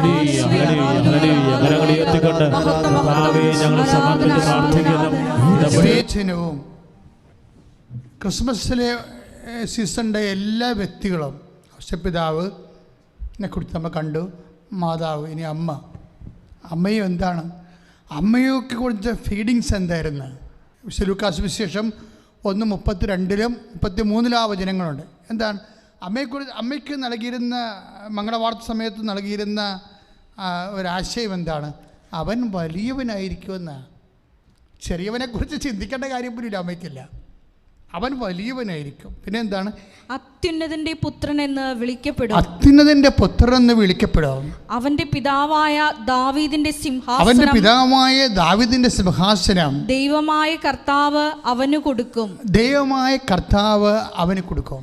യാക്കോബിന്റെ ഭവനത്തിന്മേൽ അവൻ എന്നേക്കും ഭരണം നടത്തും. യാക്കോബിന്റെ ഭവനത്തിന്മേൽ അവൻ എന്നേക്കും ഭരണം നടത്തും. അവന്റെ രാജ്യത്തിന് അവസാനമുണ്ടാവുകയില്ല. അപ്പം എത്രയോ വാഗ്ദാനങ്ങൾ കൊടുത്തിരിക്കണത്. ഒന്നെന്താണ്? യാക്കോബിൻ്റെ ഗോത്രത്തിൽ അവൻ എന്നേക്കും ഭരണം നടത്തും. യാക്കോബിൻ്റെ ഭവനത്തിൽ അവൻ എന്നേക്കും ഭരണം നടത്തും. പിന്നെന്താണ്? ദാവീദിൻ്റെ സിംഹാസനം അവന് നൽകപ്പെടും. അവൻ്റെ രാജ്യത്തിന് അവസാനം ഉണ്ടായില്ല. ഈ 3 കാര്യങ്ങൾ വിശ്വസിച്ചതിനാണ് പരിശുദ്ധാത്മാവ് അമ്മയെ സല്യൂട്ട് ചെയ്തത്. ഈ 3 കാര്യങ്ങൾ അമ്മ വിശ്വസിച്ചുകൊണ്ട് വചനം ഉദരത്തിൽ സ്വീകരിക്കാൻ തയ്യാറായതിനാണ് എലിസബത്തിലൂടെ പരിശുദ്ധാത്മാവ് അമ്മയെ സല്യൂട്ട് ചെയ്തത്. എന്തൊക്കെയാണ്? അവൻ്റെ ഭവനത്തിലെ, യാക്കോബിൻ്റെ ഭവനത്തിൽ അവൻ എന്നേക്കും ഭരണം നടത്തും. രണ്ടാമത്തെ എന്താണ്? ദാവീദിന്റെ സിംഹാസനം ദൈവമായ കർത്താവ് അവന് കൊടുക്കും. പിന്നെ എന്താണ്? അവൻ്റെ രാജ്യത്തിന് അവസാനം ഉണ്ടാകുകയില്ല. ഈ 3 കാര്യങ്ങൾ അമ്മ വിശ്വസിച്ചതിനാണ് പരിശുദ്ധാത്മാവ് സല്യൂട്ട് ചെയ്തത്. ആരെ? എലിസബത്തിലൂടെ. അതുകൊണ്ട് എലിസബത്ത് എന്താ പറഞ്ഞത്? ആത്മാവിൽ നിറഞ്ഞു പറഞ്ഞു. എന്താ പറഞ്ഞത്? 1:45 കർത്താവ് നിന്നോട് അരുളി ചെയ്ത കാര്യങ്ങൾ പറഞ്ഞേ. കർത്താവ് നിന്നോട് അരുളി ചെയ്ത കാര്യങ്ങൾ നിറവേറുമെന്ന് വിശ്വസിച്ച നീ Blessed. ഭാഗ്യവതി. ശ്രുതികട ഹല്ലേലൂയ. ഭാഗ്യവതി. ഹല്ലേലൂയ, ഹല്ലേലൂയ, ഹല്ലേലൂയ.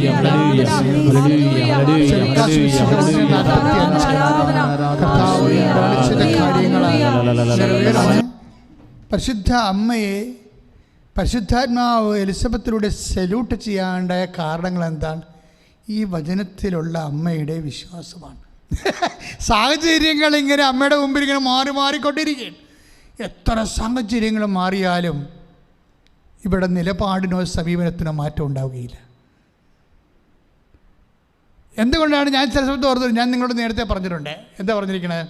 എന്തുകൊണ്ട് അമ്മ ഉറങ്ങി? എന്തുകൊണ്ടാണ് അമ്മ ഉറങ്ങി? അതുപോലെ തന്നെ പത്രോസും യോഹന്നാനും മേരി മഗ്ദലിനും കുസായുടെ ഭാര്യയായ മറിയവും എല്ലാ സ്ത്രീകളും അപ്പോസ്തലന്മാരും ഇടിച്ചു തല്ലി വെളുപ്പാങ്കാലത്ത് കല്ലറയിൽ പോകുമ്പോഴും മറിയം അവിടെ ഇല്ല. മറിയം സ്വസ്ഥമായിട്ടിരുന്ന് പ്രാർത്ഥിക്കുകയും. എന്താ കാര്യം പ്രാർത്ഥിക്കാൻ കാരണം? മറിയം അവിടെ കൂട്ടത്തിൽ ഉണ്ടാകേണ്ട ആദ്യത്തെ ആളല്ലേ. ഏത് സാഹചര്യങ്ങൾ മാറിയാലും മാറാത്ത സാഹചര്യവുമായി മറിയം നമ്മുടെ മുമ്പിൽ നിൽക്കും. ശ്രുതികട്ടെ ഹല്ലേലൂയ.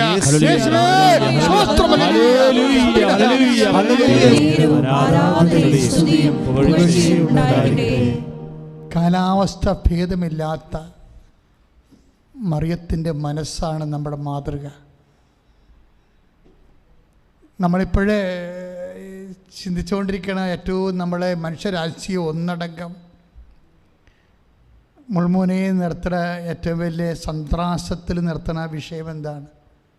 ക്ലൈമറ്റ് ചേഞ്ചാണ്. ലോകം മുഴുവനും ക്ലൈമറ്റ് ചേഞ്ച് നടന്നുകൊണ്ടിരിക്കുകയാണ്.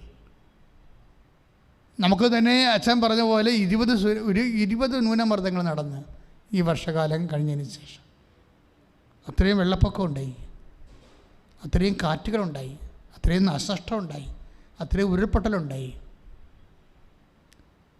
ഉരുൾപൊട്ടുന്നത് എന്തുകൊണ്ടാണ്? ക്ലൈമറ്റ് ചേഞ്ച് വന്നപ്പോൾ ഒരേ സ്ഥലത്ത് തന്നെ ഘനമീറ്റർ മഴ കുറേ അധികം ദിവസം ഒരുമിച്ച് പെയ്തപ്പോഴാണ് ഉരുൾപൊട്ടലുണ്ടായത് എന്നിപ്പോൾ ശാസ്ത്രത്തിൻ്റെ പഠനം വന്നിട്ടുണ്ട്.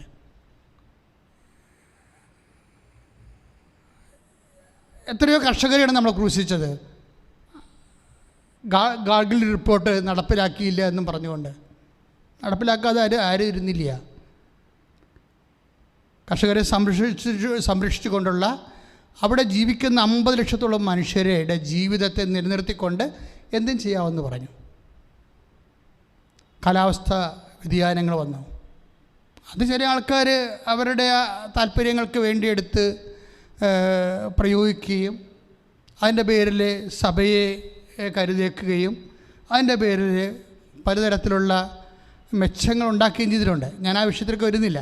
പക്ഷേ കാലാവസ്ഥ വ്യതിയാനം എന്നുള്ളത് ഒരു ആഗോള പ്രശ്നമായി മാറി. നമ്മുടെ ജീവിതത്തെക്കുറിച്ചുള്ള കാലാവസ്ഥ വ്യതിയാനത്തെക്കുറിച്ചാണ് ഞാനിപ്പോൾ സംസാരിക്കുന്നത്. മറിയത്തിൻ്റെ ജീവിതത്തിൻ്റെ കാലാവസ്ഥ, ക്ലൈമറ്റ് ചേഞ്ച്, കാലാവസ്ഥ വ്യതിയാനങ്ങൾ. ഏത് കാലാവസ്ഥ വ്യതിയാനം ഉണ്ടായാലും അമ്മയ്ക്കൊരു മാറ്റമില്ല. അമ്മ എന്താ ഇതൊക്കെ ചെയ്യണത്? കാലാവസ്ഥ വ്യതിയാനങ്ങൾ വരും, ജീവിതത്തിൽ കാലാവസ്ഥ വ്യതിയാനങ്ങൾ വരുമ്പോൾ അമ്മ വചനത്തിൽ വിശ്വസിക്കും. എന്തുകൊണ്ടാണ് ഇടിച്ചതല്ലേ മേരി മാഗ്ദലിൻ്റെ കൂടെ പത്രോസിൻ്റെ കൂടെ ഓടി കല്ലറയിൽ പോകാഞ്ഞതെന്നാണ്? അവിടെ ആളില്ലെന്ന് അമ്മയ്ക്കറിയാം. എങ്ങനെ അറിയാം അമ്മയ്ക്ക്? അപ്പോൾ ഒരു പ്രത്യക്ഷപ്പെട്ട് പറഞ്ഞോണം, അല്ല, അവൻ്റെ രാജ്യത്തിന് അവസാനം ഉണ്ടാവുകയില്ല. അത് അമ്മയോട് പറഞ്ഞതാണ്. എത്രയോ വർഷം മുമ്പ് പറഞ്ഞതാണ്. 30-32 കൊല്ലം മുമ്പ് പറഞ്ഞതാണ് ദൈവവചനം. 3 ദിവസം മുമ്പ് പറഞ്ഞാലും 32 വർഷം മുമ്പ് പറഞ്ഞാലും അമ്മയ്ക്കൊരുപോലെയാണ്. അതാണ് അമ്മ. ശ്രുതികട്ടെ ഹല്ലേലൂയ.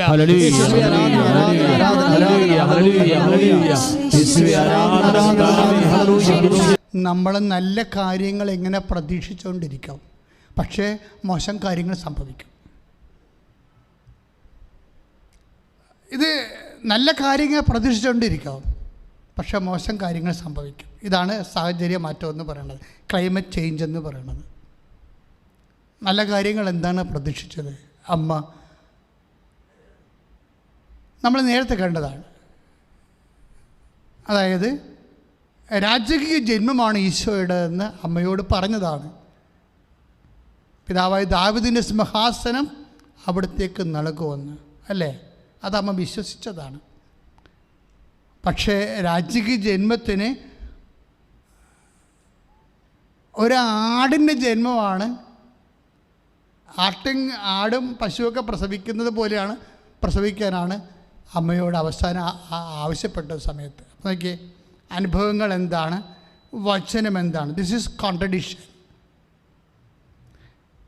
ഒരു വിശ്വാസി ജീവിച്ചു പോകുമ്പോൾ നമ്മുടെ ജീവിതം തന്നെ ഒരു വൈരുദ്ധ്യാത്മകമായ ഒരു ആധ്യാത്മിക അനുഭവത്തിലൂടെയാണ് പോകുന്നത്.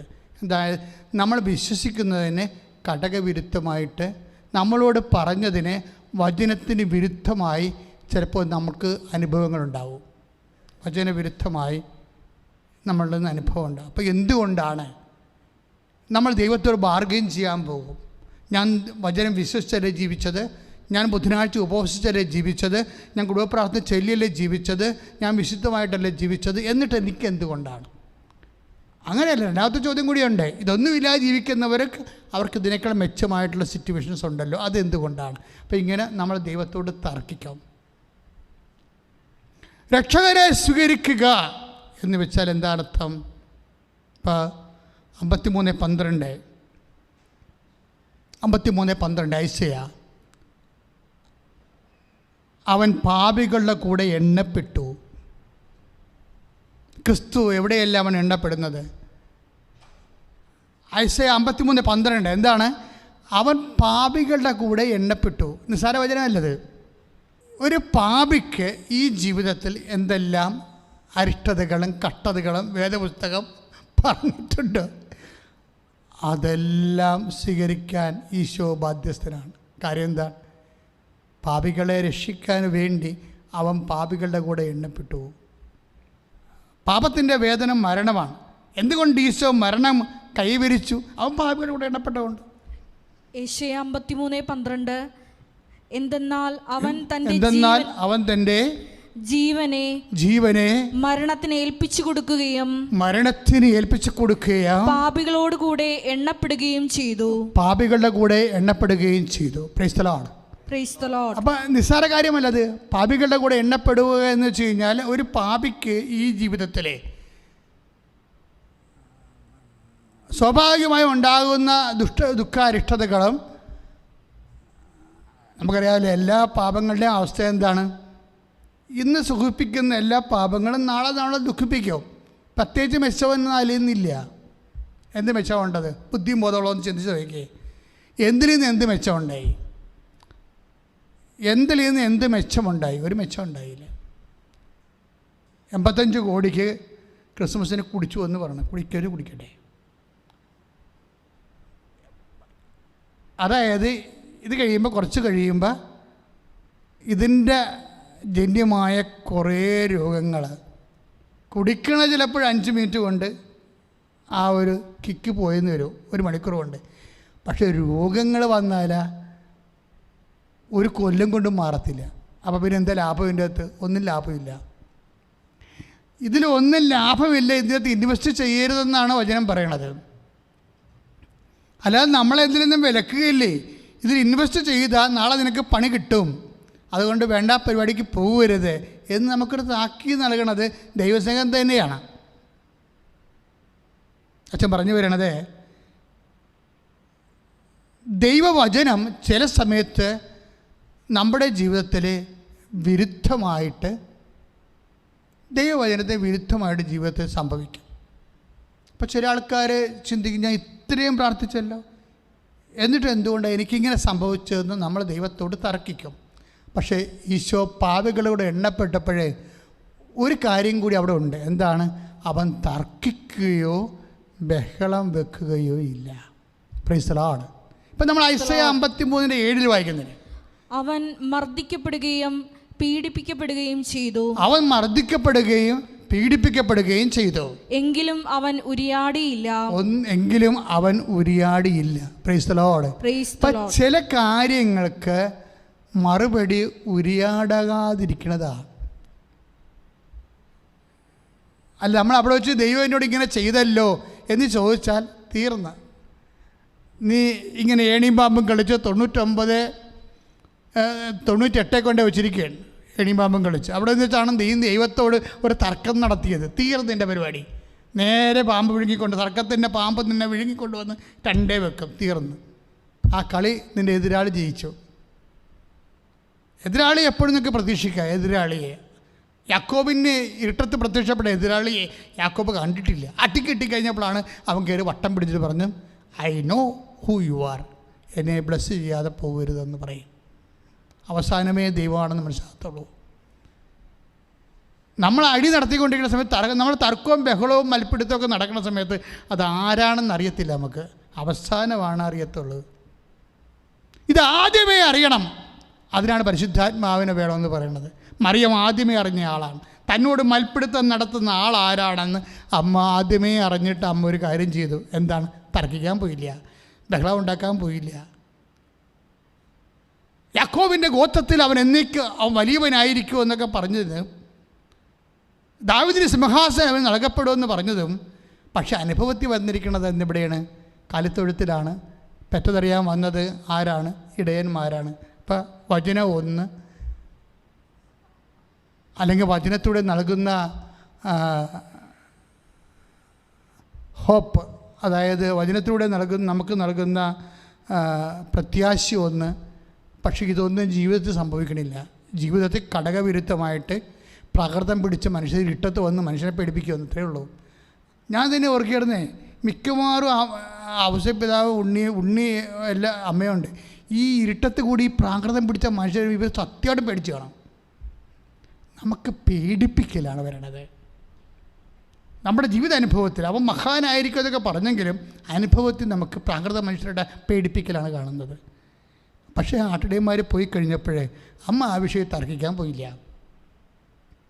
അവൻ തർക്കിച്ചില്ല. അമ്മ ആ വിഷയത്തിൽ ബഹളം ഉണ്ടാക്കാൻ പോയില്ല. അപ്പ എന്നോട് ഇങ്ങനെയല്ലല്ലോ പറഞ്ഞത്. എന്നോട് പറഞ്ഞത് ദാവീദിൻ്റെ സിംഹാസനം കൊടുക്കുമെന്ന് പറഞ്ഞ് രാജശിശുവാണെന്നല്ലേ പറഞ്ഞത്.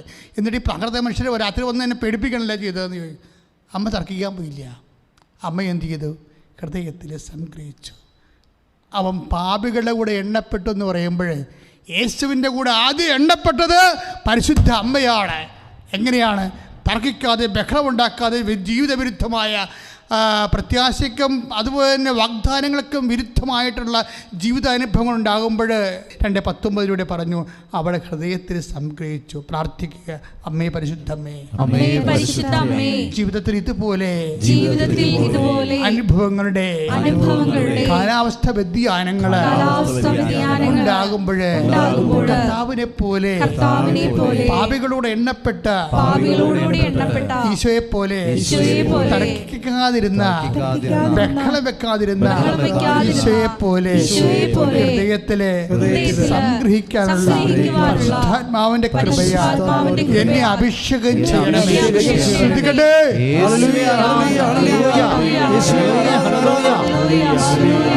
ഏറ്റവും വലിയ അനുഗ്രഹം എന്ന് പറയുന്നത് അമ്മ ദൈവത്തെ ഒരിക്കലും അളക്കത്തില്ല. എന്താ അങ്ങനെ പറയണമെന്ന് വെച്ച് കഴിഞ്ഞാൽ, ഇപ്പം എല്ലാ കാര്യങ്ങൾക്കും സുവിശേഷത്തിലെ പരിഹാരം കാണാൻ നമുക്ക്. ഇപ്പോൾ അവർക്ക് വീഞ്ഞില്ല എന്ന് പറയുന്ന ഇല്ലായ്മയ്ക്ക് ഉടനെ പരിഹാരം ഉണ്ടായി അല്ലേ?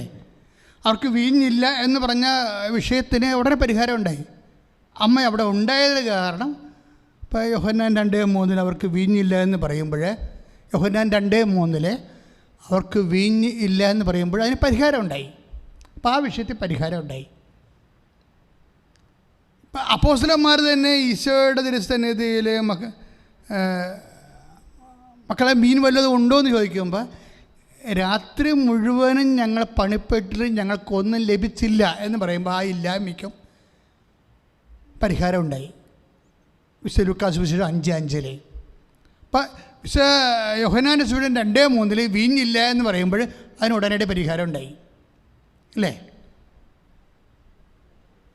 അതുപോലെ തന്നെ രാത്രി മുഴുവൻ പണിപ്പെട്ടിട്ട് ഞങ്ങൾക്ക് ഒന്നും ലഭിച്ചില്ല എന്ന് പറയുന്ന ലൂക്ക 5:5 കടലിൽ മീനില്ല എന്ന് പറയുമ്പോഴും അതിനും ഉടനെ പരിഹാരം ഉണ്ടായി. വള്ളത്തിൻ്റെ വലതുവശത്ത് നോക്കി വലയിറക്കാൻ പറഞ്ഞു, അതിന് പരിഹാരം ഉണ്ടായി.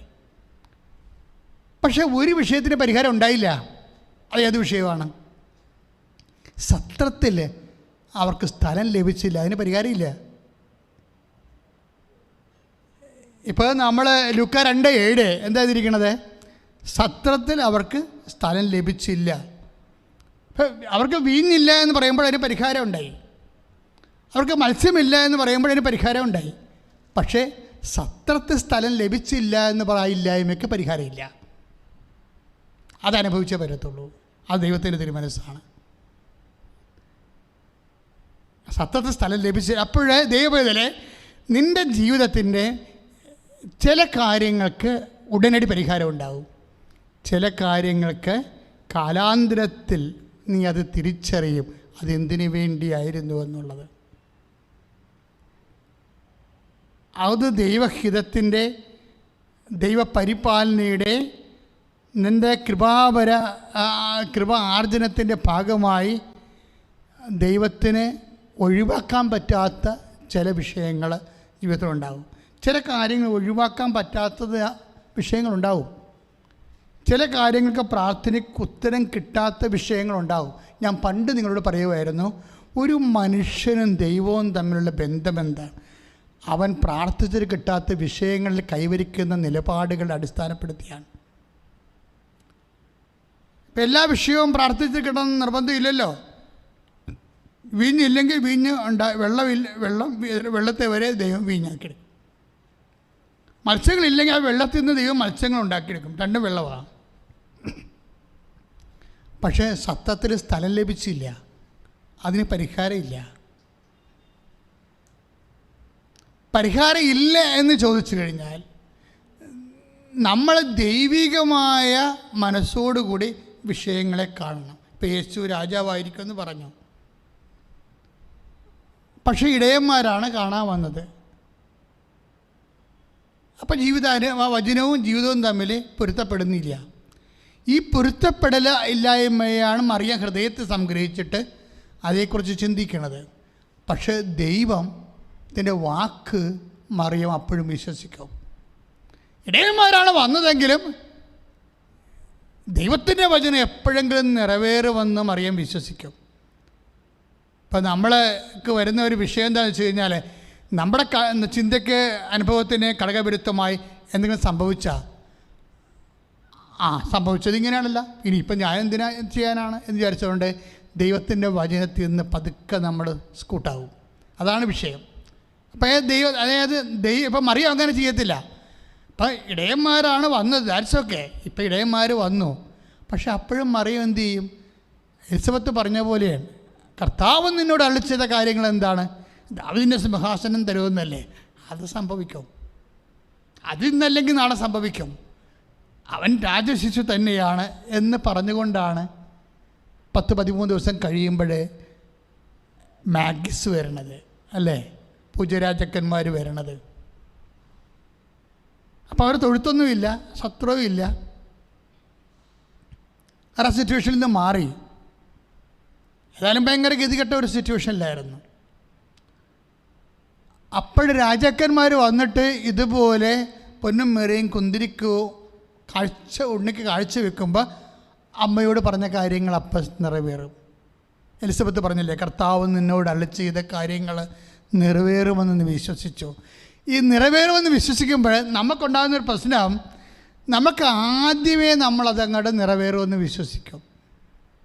അതാണ് പ്രശ്നം. നിറവേറുന്ന സമയം ദൈവം പറഞ്ഞിട്ടില്ല. സമയം ദൈവത്തിൻ്റെതാണ്. ഞാൻ ആദ്യമേ പറഞ്ഞു, കാലവും സമയവും ദൈവത്തിൻ്റെതാണ്. അതുകൊണ്ട് നീ വിചാരിക്കേണ്ട ഒരു സമയത്ത് അത് നടന്നില്ല എന്ന് വിചാരിച്ചുകൊണ്ട് അതിന് നടക്കത്തില്ല എന്നോ ദൈവം നിൻ്റെ വചനം ശരിയല്ല എന്നോ അല്ല നീ ധരിക്കേണ്ടത്. അമ്മയെപ്പോലെയാണ് ധരിക്കേണ്ടത്. എന്താണ്? കർത്താവാണ് അരുളി ചെയ്തിട്ടുണ്ടെങ്കിലേ, കർത്താവ് നിന്നോട് അരുളി ചെയ്ത വചനങ്ങൾ എപ്പോഴായാലും അത് നിറവേറും. അമ്മ അതിനു വേണ്ടി കാത്തുകൊണ്ടിരിക്കും. പ്രാർത്ഥിക്കുക. അമ്മേ പരിശുദ്ധ അമ്മേ, അമ്മേ പരിശുദ്ധ അമ്മേ, ആദ്യ അനുഭവം ഘടകവിരുദ്ധമായാലും അമ്മയെപ്പോലെ കർത്താവിന്റെ വചനത്തിലുള്ള വിശ്വാസം കളയാതെ പ്രാർത്ഥനയോടെ കാത്തിരിക്കുവാൻ, ദൈവത്തിന്റെ വചനത്തിന് സ്വയം സമർപ്പിതയാകാനുള്ള അനുഗ്രഹത്താൽ അഭിഷേകം ചെയ്യണമേ.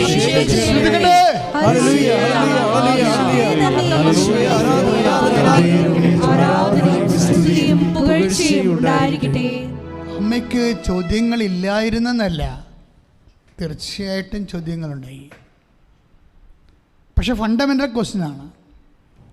ദൈവത്തിൻ്റെ സ്നേഹവും ദൈവത്തിലുള്ള വിശ്വാസവും ദൈവത്തിലുള്ള പ്രത്യാശയും എല്ലാം കണക്കിലെടുത്തുകൊണ്ടാണ് ഒരു ചോദ്യമുണ്ടായത്. നമുക്ക് ചോദ്യമുണ്ടാകാം, പക്ഷെ ദൈവത്തെ നിരാകരിച്ചുകൊണ്ടാണ് പലരും ചോദിക്കുന്നത്.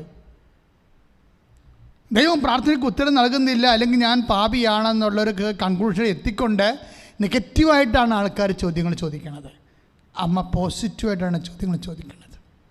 This the difference between the Mary and the people. എല്ലാവരും നെഗറ്റീവായിട്ട് ദൈവത്തോട് ചോദിക്കും, എന്താ ഇങ്ങനെ ചെയ്തതെന്ന്. അമ്മ പോസിറ്റീവായിട്ട് ചോദിക്കും, ദൈവത്തിലെ നമ്മൾ ദൈവത്തോട് ഒരു കാര്യങ്ങളെ, ഒരു വിഷയത്തിൽ നമ്മളോട് പറഞ്ഞതും വചനത്തിനനുസരിച്ചും ഘടകവിരുദ്ധമായിട്ടാണ് അനുഭവമെങ്കിൽ ദൈവത്തോട് നമുക്ക് ചോദിക്കാം. പക്ഷേ with faith, with hope, with love ദൈവത്തോട് ചോദിക്കാം. അമ്മയെപ്പോലെ സ്നേഹത്തോടെ ചോദിക്കാം, പ്രത്യാശയോടെ ചോദിക്കാം, അതുപോലെ തന്നെ വിശ്വാസത്തോടെ ചോദിക്കാം. അമ്മ എന്താണ് സ്നേഹത്തോടെ ചോദിച്ചത്? അമ്മ എന്താണ് വിശ്വാസത്തോടെ ചോദിച്ചത്? അമ്മ എന്താ പ്രത്യാശത്തോടെ ചോദിച്ചത് ദൈവത്തോട്? ഇത് എങ്ങനെ സംഭവിക്കും? അതാണ് ചോദ്യം. അപ്പോൾ ദൈവം കൃത്യമായ മണിമണി പോലെ ഉത്തരം പറയും. മര്യാദയൊക്കെ ചോദിച്ചാൽ ദൈവത്തിന് കുഴപ്പമില്ല. സാത്താൻ്റെ അരൂപി സ്വീകരിച്ചുകൊണ്ട് ലോകത്താനായിട്ട് ചോദിക്കുമ്പോഴാണ് പ്രാർത്ഥനയ്ക്ക് ഉത്തരവില്ലാത്തത്. എൻ്റെ ക്ലേശങ്ങൾ ദൈവത്തോട് നീ സൗമ്യനസ്വത്തോടെ ചോദിക്കണം. ഹൗ ഇറ്റ് വിൽ ഹാപ്പൻ, ഇതെങ്ങനെ സംഭവിക്കും? അപ്പോൾ ദൈവം പറയുന്ന ഉത്തരവുണ്ട്. എന്താണ്? പരിശുദ്ധാത്മാവും നിൻ്റെ മേൽ വരും. ഇപ്പോൾ വിശുദ്ധ ലൂക്കാ 1:34, വിശുദ്ധ ലൂക്കാ 1:35. എന്താ ചോദ്യങ്ങൾ രണ്ടും? അമ്മയുടെ സമരസപ്പെടുന്ന വളരെ ഹൃദ്യമായ ദൈവത്തെ വിശ്വസിക്കുന്ന, ദൈവത്തിൻ്റെ വചനത്തെ വിശ്വാസത്തിലെടുത്തുകൊണ്ട് ദൈവത്തിൻ്റെ സ്നേഹം കട്ടയിൽ ചെയ്യാത്ത രീതിയിൽ വളരെ സോഫ്റ്റ് ടച്ചായിട്ടൊരു ചോദ്യമാണ്. എന്താ ചോദിക്കണത്? ഇതെങ്ങനെ സംഭവിക്കും? എന്താ കാരണം? ഞാൻ പുരുഷനെ അറിയുന്നില്ലല്ലോ. എന്ത് ഗ്രേറ്റ് ചോദ്യമാണത്. എന്തോ ഒരു വലിയ, അത് കേൾക്കുമ്പോൾ നമുക്ക് അഭിഷേകം ഉണ്ടാവും. അതിന് മാലാഖ സൗമ്യനസ്വത്തോടെ മറുപടി പറയും. ഇതിൻ്റെ അത് വന്നിരിക്കുന്നത് ബോഡി ലാംഗ്വേജിൽ വന്ന പ്രശ്നമാണിത്. Tone and body language. സക്രിയയും അമ്മയും തമ്മിലുള്ള വ്യത്യാസം, രണ്ടുപേരും മംഗളവാർത്ത കേട്ട ആൾക്കാരാണ്. പക്ഷേ ബോഡി ലാംഗ്വേജ് വല്യപ്പൻ്റെ ഇതിൽ പെശകായിപ്പോയി. അതാണ് പ്രശ്നമായിപ്പോയത്. വല്യപ്പൻ ചോദിച്ച ചോദ്യം മാലാഖയ്ക്ക് ഇഷ്ടപ്പെടാഞ്ഞതിൻ്റെ കാരണം അതിൽ വിശ്വാസവും സ്നേഹവും പ്രത്യാശയും ഇല്ലാഞ്ഞതാണ്. അതാണ് സക്രിയ വല്യപ്പന് പറ്റിയ അബദ്ധം. അയാൾ പുരോഹിതനാണെങ്കിലും ഒരു കഥയില്ല. കഥയില്ലാത്ത എത്രയോ പുരോഹിതന്മാരുണ്ട്. കർത്താവിൻ്റെ വചനം ആഴമായി വിശ്വസിക്കാൻ ഞാനവരെ കുറ്റം പറയുകയല്ല. ഞാനൊരു ദിവസം ഒരു വചനത്തെക്കുറിച്ച് പറഞ്ഞപ്പോൾ ഒരു വ്യക്തി എന്നോട് വചനം മറുവചനമെന്ന് പറഞ്ഞു. ഞാൻ വചനം തിരുവചനം എന്നാണ് പറഞ്ഞത്. അപ്പോൾ എൻ്റെ അടുത്ത വചനത്തോട് ആഭിമുഖ്യമില്ലാത്തവരുണ്ട് സഭയിൽ, ഇല്ലെന്ന് പറഞ്ഞിട്ട് കാര്യമില്ല.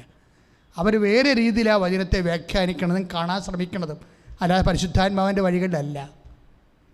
വചനത്തെ എല്ലാവരും വിശ്വസിക്കുന്നുണ്ട്.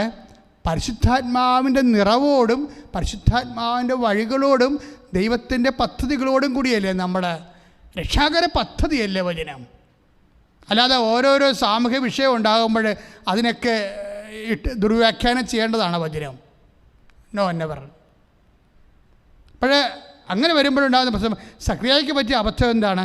ബോഡി ലാംഗ്വേജ് വല്യപ്പൻ്റെത് പെശകായിപ്പോയി. അതാണ് കുഴപ്പമായിപ്പോയത്. പിന്നെ എന്താണ്?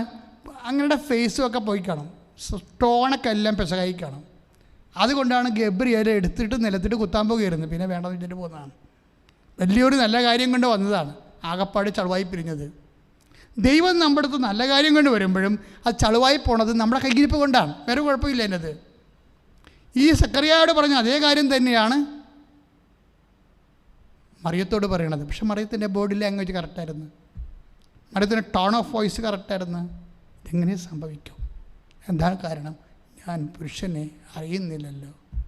ഒരു കന്യയായ സ്ത്രീ കന്യാത്വത്തെ വ്രതമായി എടുത്തുകൊണ്ട് ദൈവത്തിന് വേണ്ടി ജീവിക്കാൻ തീരുമാനിച്ചൊരു വ്യക്തി അറിയേണ്ട മൗലികമായ കാര്യങ്ങൾ സൗമ്യതയോടെയാണ് ദൈവത്തോട് ചോദിക്കുന്നത്. അപ്പോൾ ദൈവം വളരെ കൃത്യമായിട്ട് മറുപടി പറയും. എന്താണ്? പരിശുദ്ധാത്മാവ് നിൻ്റെ മേൽ വരും. എന്തോ ഒരു മനോഹരമായ ഉത്തരം. അമ്മയോട് വളരെ പിന്നെ കുറച്ചുകൂടി കൃത്യമായിട്ട് പറയും. എന്താണ്? അത്യുന്നതൻ്റെ ശക്തി. അത് ലൂക്കാ 1:35 അത്യുന്നതൻ്റെ ശക്തി എന്ന് പറയുമ്പോൾ നിങ്ങൾക്ക് ഫീൽ ചെയ്യുന്നില്ലേ? ഇത് പറയുമ്പോൾ എൻ്റെ ഹൃദയത്തിൽ, എൻ്റെ മനസ്സിൽ പരിശുദ്ധാത്മാവിൻ്റെ നിറവ് എനിക്ക് ഫീൽ ചെയ്യുന്നുണ്ട്. അത്യുന്നതൻ്റെ ശക്തി നിൻ്റെ മേൽ വരും എന്ന് പറയുമ്പോൾ അമ്മ ആ നിമിഷം പരിശുദ്ധാത്മാവ് നിറയെ. ഒരു പക്ഷേ ബൈബിളിലെ ആദ്യ പെന്തക്കോസ്ത നടക്കുന്നത് അമ്മയുടെ ശിരസിലാണ്, മംഗളവാർത്ത സമയത്താണ്. നമ്മൾ അവിടുത്തെ മംഗളവാർത്തയിൽ നടന്ന പരിശുദ്ധാത്മാവിൻ്റെ ഇൻഡലിങ്ങിനെക്കുറിച്ച് അധികം സംസാരിക്കാതെ നമ്മൾ അപ്പോസ്തലന്മാർക്ക് നടന്ന പരിശുദ്ധാത്മാവിൻ്റെ ഇൻഡലിങ്ങിനെക്കുറിച്ചാണ് കൂടുതൽ സംസാരിക്കുന്നത്. അതിൻ്റെതായിട്ടുള്ള ചരിത്രപരമായ കാരണങ്ങളുണ്ട്, ഞാൻ അതിനെ ഒന്നും നിഷേധിക്കുന്നില്ല. പക്ഷേ ആദ്യം ഒരു വ്യക്തി പുതിയ നിയമത്തിലെ പരിശുദ്ധാത്മാവിനെ സ്വീകരിക്കുന്നത് അമ്മയാണ്. പക്ഷേ അമ്മ പരിശുദ്ധാത്മാവിനെ സ്വീകരിക്കുമ്പോഴേ അമ്മയുടെ പ്രതികരണം എന്താണെന്ന് നിങ്ങൾ ചിന്തിക്കണം. അങ്ങനെ പ്രതികരിക്കാൻ അപ്പോസ്തലന്മാർക്ക് കഴിഞ്ഞില്ല. പത്രോസ് മാത്രം വചനം പ്രഘോഷിച്ചത് നമ്മൾ മറച്ചു വെക്കുന്നില്ല. പക്ഷേ വളരെ സ്വകാര്യമായ ഒരു പ്രതികരണം അമ്മ നടത്തി. അവിടെ എന്താ അമ്മ പറഞ്ഞത്? Behold, the handmaid of the Lord, be it done to me according to thy word. പരിശുദ്ധാത്മാവെന്ന് പറയുമ്പോൾ അമ്മയുടെ മനസ്സിൽ പരിശുദ്ധാത്മാവ് നിറഞ്ഞിട്ട് അതിൻ്റെ പ്രാർത്ഥന എന്താണ് പറയണത്? ഇതാ കർത്താവിൻ്റെ ദാസി. പരിശുദ്ധാത്മാവെന്ന് പറയുമ്പോൾ ഒരു വ്യക്തി ദൈവത്തിൻ്റെ ദാസനാണ്, ദൈവത്തിൻ്റെ ദാസിയാണ്, ദൈവത്തിൻ്റെ മാത്രം ദാസനാണ്, ദാസിയാണെന്ന് പറയാത്ത വ്യക്തിക്ക് പരിശുദ്ധാത്മാവിനെ കൊണ്ട് പ്രയോജനപ്പെടത്തില്ല. പരിശുദ്ധാത്മാവ് കൊടുത്ത ജ്ഞാനപരത്തിലാണ് അമ്മ പറയണത്, behold the handmade of the Lord. തീർന്നില്ല. ഇതാ കർത്താവിൻ്റെ ദാസി എന്ന് പറയുമ്പോൾ എന്തിൻ്റെ ദാസിയാണ്? വചനത്തിൻ്റെ ദാസിയാണ്, ദൈവവചനത്തിൻ്റെ ദാസിയാണ്. എന്താണ്? അങ്ങ് പറഞ്ഞതുപോലെ എന്നിലെ നിറവേറട്ടെ. അതാണ്. അപ്പോൾ അങ്ങ് പറഞ്ഞത് എന്താണ്? വചനമല്ലേ. അമ്മയുടെ വായിൽ എന്ത് വന്നാലും അത് ഉടമ്പടിയായിരിക്കും. ഇപ്പോൾ ഒരു സാക്ഷ്യം പറഞ്ഞു, ഞാൻ ഞെട്ടിപ്പോയി. അതിങ്ങനെ പുകുരു പോലെ ഇങ്ങനെ കേട്ടോണ്ടിരിക്കുന്ന ആൾക്കാർ 5 മണിക്കൂറിനുള്ളിൽ 7000 എന്താ അവർ പറഞ്ഞത്? അവർ ഹെഡ് നേഴ്സാണ്, സീനിയർ നേഴ്സ്. ഫ്ലൈറ്റിൽ വെച്ച് അവരെ പിടിച്ചു. എന്താ പിടിക്കാൻ കാരണം? അവരുടെ ബാഗിൽ വെടിയുണ്ട കണ്ടെത്തി. അയ്യോ, വെടിയുണ്ട കണ്ടെത്തിയ കൊച്ചറാണി ചേച്ചി ഞെട്ടിപ്പോയി. അനൗൺസ്മെൻറ്റാണ് നടക്കുന്നത്. ഉടനെ റഷ് ചെയ്ത് അവിടുത്തെ ചെന്നപ്പോൾ പോലീസ് നിയമപരമായിട്ട് വിമാനത്തിൽ വെടിയുണ്ട, നിങ്ങൾ ചിന്തിച്ച് നോക്കി, നമ്മളാണെങ്കിൽ ഉരുകി ചത്തുപാടിരുന്നുണ്ട്.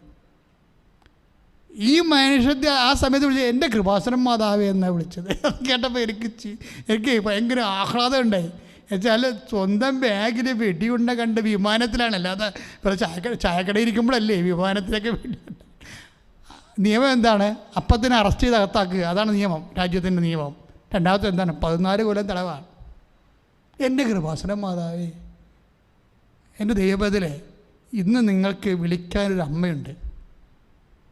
ഞങ്ങളിവിടെ രോഗം പിടിച്ചും കഷ്ടപ്പെട്ടും ഉപവസിച്ചും പ്രാർത്ഥിച്ചും ഇവിടുത്തെ എല്ലാ സ്റ്റാഫുകളും ഒരുപോലെ ഒത്തിരി സഹിക്കുന്നുണ്ട്. നിങ്ങൾ ഓർക്കരുത് ഞങ്ങൾ ചിരിച്ചണിക്കണമെങ്കിലും ഞങ്ങൾ ദൈവം നൽകുന്ന സാഹചര്യങ്ങളോട് വളരെ സന്തോഷകരമായിട്ട് പ്രതികരിക്കുന്നുണ്ട്.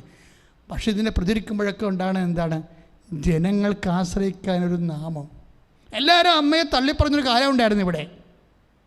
ഞാനൊക്കെ വളർന്നു വന്നൊരു കാലം, 86 മുതലുള്ള കാലങ്ങളിൽ കാരിസ്മാറ്റിക് മേഖലയെപ്പോലും ഞാൻ അവരെ കുറ്റം പറയണില്ല. കാര്യം അവരുണ്ടാക്കി വെച്ചിട്ടുള്ള ഒരു വലിയ അഭിഷേക തലം, വലിയ ഉപവിയുടെ തലം, വലിയ മാധ്യമത്തിൻ്റെ സുവിശേഷ പ്രവർത്തനം എത്രയോ ആയിരങ്ങളും കോടികളും കർത്താവിനെ അറിഞ്ഞത് കരിസ്മാറ്റിക് പ്രസ്ഥാനം ശക്തി പ്രാപിച്ചപ്പോഴാണ്. പക്ഷേ ഇവരുടെ ആദ്യ തലമുറയിൽ അമ്മയെ നിഷേധിച്ചത് എനിക്ക് നേരിട്ടറിയാം. ഞാൻ കുട്ടിയുടെ പല ധ്യാനങ്ങളിലും കൊന്തയില്ലാനും മതാനുവേണ്ടി തിരഞ്ഞെടുക്കാൻ പോലും സമ്മതിക്കാത്ത ധ്യാനഗുരുക്കന്മാർ ആദ്യകാലങ്ങളുണ്ടായിരുന്നു. എത്രയോ അവസാനം 90 കഴിഞ്ഞപ്പോൾ 90, 95, 96 ആയപ്പോഴാണ് പതുക്കെ സഭ ഈ വിഷയം നിരീക്ഷിച്ചിട്ടാണ് അവസാനം അമ്മയെക്കുറിച്ചൊക്കെ ഇവർ പറയാനും ഒരു ക്ലാസ് അമ്മയ്ക്ക് വേണ്ടി കൊടുക്കാനൊക്കെ പറ്റിയത്. നിങ്ങൾ പഴയ ചരിത്രം നോക്കിയാൽ മതി. പഴയ ധ്യാനഗുരുക്കന്മാർ ധ്യാനിപ്പിച്ചുകൊണ്ടിരുന്നത് യേശു ഏകരക്ഷകൻ എന്നുള്ള രീതിയിൽ മാത്രം സംസാരിച്ചുകൊണ്ടിരിക്കുകയാണ്. അത് ശാശ്വതമായ പ്രാമാണികമായ സത്യത്തെ ശക്തമായ രീതിയിൽ പ്രഘോഷിച്ചുകൊണ്ട് തന്നെ പരിശുദ്ധ അമ്മയുടെ ഒരു സ്വർഗീയമായ ദൗത്യം സുവിശേഷത്തെ ഒളിപ്പിച്ച് ദൈവം വെച്ചിട്ടാണ് സഭയെ വളർത്തിയത്. അമ്മയുടെ 102 പ്രത്യക്ഷീകരണങ്ങൾ ഞങ്ങളിപ്പോൾ ഡിവൈൻ ടി വിയിൽ ഗുഡ്നസ് ടി വി ചെയ്യുന്ന മറിയം പ്രത്യക്ഷീകരണങ്ങൾ, നന്മ നിറഞ്ഞ മറിയം, അതുപോലെയുള്ള എല്ലാ ശുശ്രൂഷകളും നമ്മൾ എടുക്കുമ്പോഴേക്കും മനസ്സിലാകുന്നത് അമ്മ സഭയുടെ കൂടെ ജീവനോടെ കൈകോർത്ത് സഞ്ചരിക്കുകയാണ്. എന്തുകൊണ്ട് അമ്മയ്ക്ക് ഇത്രയും വിലയുണ്ടായി? ഇതെങ്ങനെ സംഭവിക്കുമെന്ന് അമ്മ സൗമ്യനസത്തോടെ ദൈവത്തോട് ചോദിക്കുമ്പോൾ ദൈവം പറഞ്ഞ ഉത്തരത്തിന് അമ്മ കൊടുത്ത മറുപടിയാണ്, പരിശുദ്ധാത്മാവ് നിൻ്റെ മേൽ വരും. അത്യുന്നതൻ്റെ ശക്തി. പിന്നെ വേറെ ഒരു ശക്തിക്കും അവിടെ ഒരു പ്രാബല്യവുമില്ല. ഹെറോദസിൻ്റെ ശക്തിക്കും പ്രാബല്യമില്ല. വേറെ ഒരു ശക്തിക്കും അവിടെ പ്രാബല്യമില്ല. അതിൻ്റെ ശക്തി നിൻ്റെ മേൽ ആവശ്യിക്കും. അപ്പോൾ അമ്മ പറഞ്ഞ വാക്കെന്താണ്? അത്യുന്നതൻ്റെ ശക്തിക്ക് പരിശുദ്ധാത്മാവിന് ഞാൻ എന്നെ തന്നെ സമർപ്പിക്കുന്നു. അങ്ങ് പറഞ്ഞതുപോലെ എന്നിൽ നിറവേറട്ടെ. ദൈവത്തിൻ്റെ വചനം അതുപോലെ ജീവിതത്തിൽ നിറവേറട്ടെ എന്ന് പറയുന്നതാണ് ഉടമ്പടി. അതാണ് യോഹന്നാൻ്റെ സുവിശേഷം നമ്മൾ വായിക്കണത്. അവൻ പറഞ്ഞതുപോലെ ചെയ്യുക. എന്തില്ലായ്മ വന്നാലും, ഏത് തരത്തിലുള്ള വ്യത്യസ്തമായ പ്രതികൂല സാഹചര്യങ്ങളുണ്ടായാലും, കാലങ്ങൾ മാറി മാറി വന്നാലും, ഉടമ്പടി എന്ന് പറയുന്നത് ഒരു ജീവിതമാണ്, ഒരു സംസ്കാരമാണ്, ഒരു സ്വഭാവമാണ്. It's A commitment. Covenant is A commitment. അത് ജീവിതത്തിൻ്റെ അവസാനം വരെ മറിയത്തിൻ്റെ ഒപ്പം, വചനത്തോടൊപ്പം, മറിയത്തോടൊപ്പം. എന്തുകൊണ്ട് വി പ്രൊക്ലെയിം ദ മേരി? കാര്യം അവരാണ് പ്രകടരൂപം. വചനം സംസ്വീകരിച്ച, വചനം സ്വീകരിച്ച, പരിശുദ്ധാത്മാവിനെ ഏറ്റ് ജീവിച്ച, അതിൻ്റെ നിലപാട്, പരിശുദ്ധാത്മേറ്റതിൻ്റെ നിലപാടുകൾ ജീവിതത്തിന് വ്യത്യസ്തമായ പ്രതികൂല സാഹചര്യങ്ങളെ പ്രതിഫലിപ്പിച്ചുകൊണ്ട് യേശുവിനെപ്പോലെ ശാന്തശീലയായി നിന്ന, തർക്കിക്കാതെ ബഹളം ഉണ്ടാക്കാതെ നിന്ന് ഹൃദയത്തിൽ സംഗ്രഹിച്ച ദൈവ പൈതൽ. അതിനേക്കാൾ വലിയ മാതൃകയുണ്ടോ നമുക്ക്? അതുകൊണ്ട് തന്നെ വചനം, കാര്യം എന്തുകൊണ്ടാണ്? യേശു പൂർണ്ണമായി ദൈവമാണ്, അമ്മ പൂർണ്ണമായ മനുഷ്യനാണ്. അതുകൊണ്ട് സ്വാഭാവികമായി നമുക്ക് എത്രയും പെട്ടെന്ന് നമുക്ക് എഴുതി യേശുവിനെ ദൈവമല്ലേ എന്ന് പറഞ്ഞുകൊണ്ട് വേണമെങ്കിൽ ചില ബുദ്ധിക്കിങ്കരന്മാർക്ക് എഴുതി തള്ളാം. ദൈവത്തിലൊക്കെ നടക്കും, നമ്മൾ മനുഷ്യരല്ലേ. പക്ഷേ അമ്മ ദൈവമല്ല, കംപ്ലീറ്റ് ഹ്യൂമനാണ്. പക്ഷേ പരിശുദ്ധാത്മാവ് നിറഞ്ഞാണ് അവർ ദൈവമാതാവായി മാറിയത്, തേകത്തോക്കസായി മാറിയത്. അതിന് അനാദി കാലം മുതലേ ദൈവം എടുത്ത തീരുമാനമുണ്ട്. അമലോത്ഭവം എന്ന അമ്മയുടെ ജന്മം ഉൾപ്പെടെയുള്ള ദൈവമാതൃത്വത്തിലേക്ക് അവളെ വിളിച്ച മനുഷ്യരക്ഷയുടെ ദൈവിക തീരുമാനമുണ്ട്. പക്ഷേ അതെന്ത് തീരുമാനമായാലും ആ തീരുമാനങ്ങളുടെ എല്ലാം ഫിയാത്ത്, ഇതാ കർത്താവിൻ്റെ ദാസി എന്ന് പറയാൻ, അത് കൃപയാണ് സഹോദരങ്ങളെ. കഴിഞ്ഞ ദിവസങ്ങളൊരു സംഭവം ഉണ്ടായി.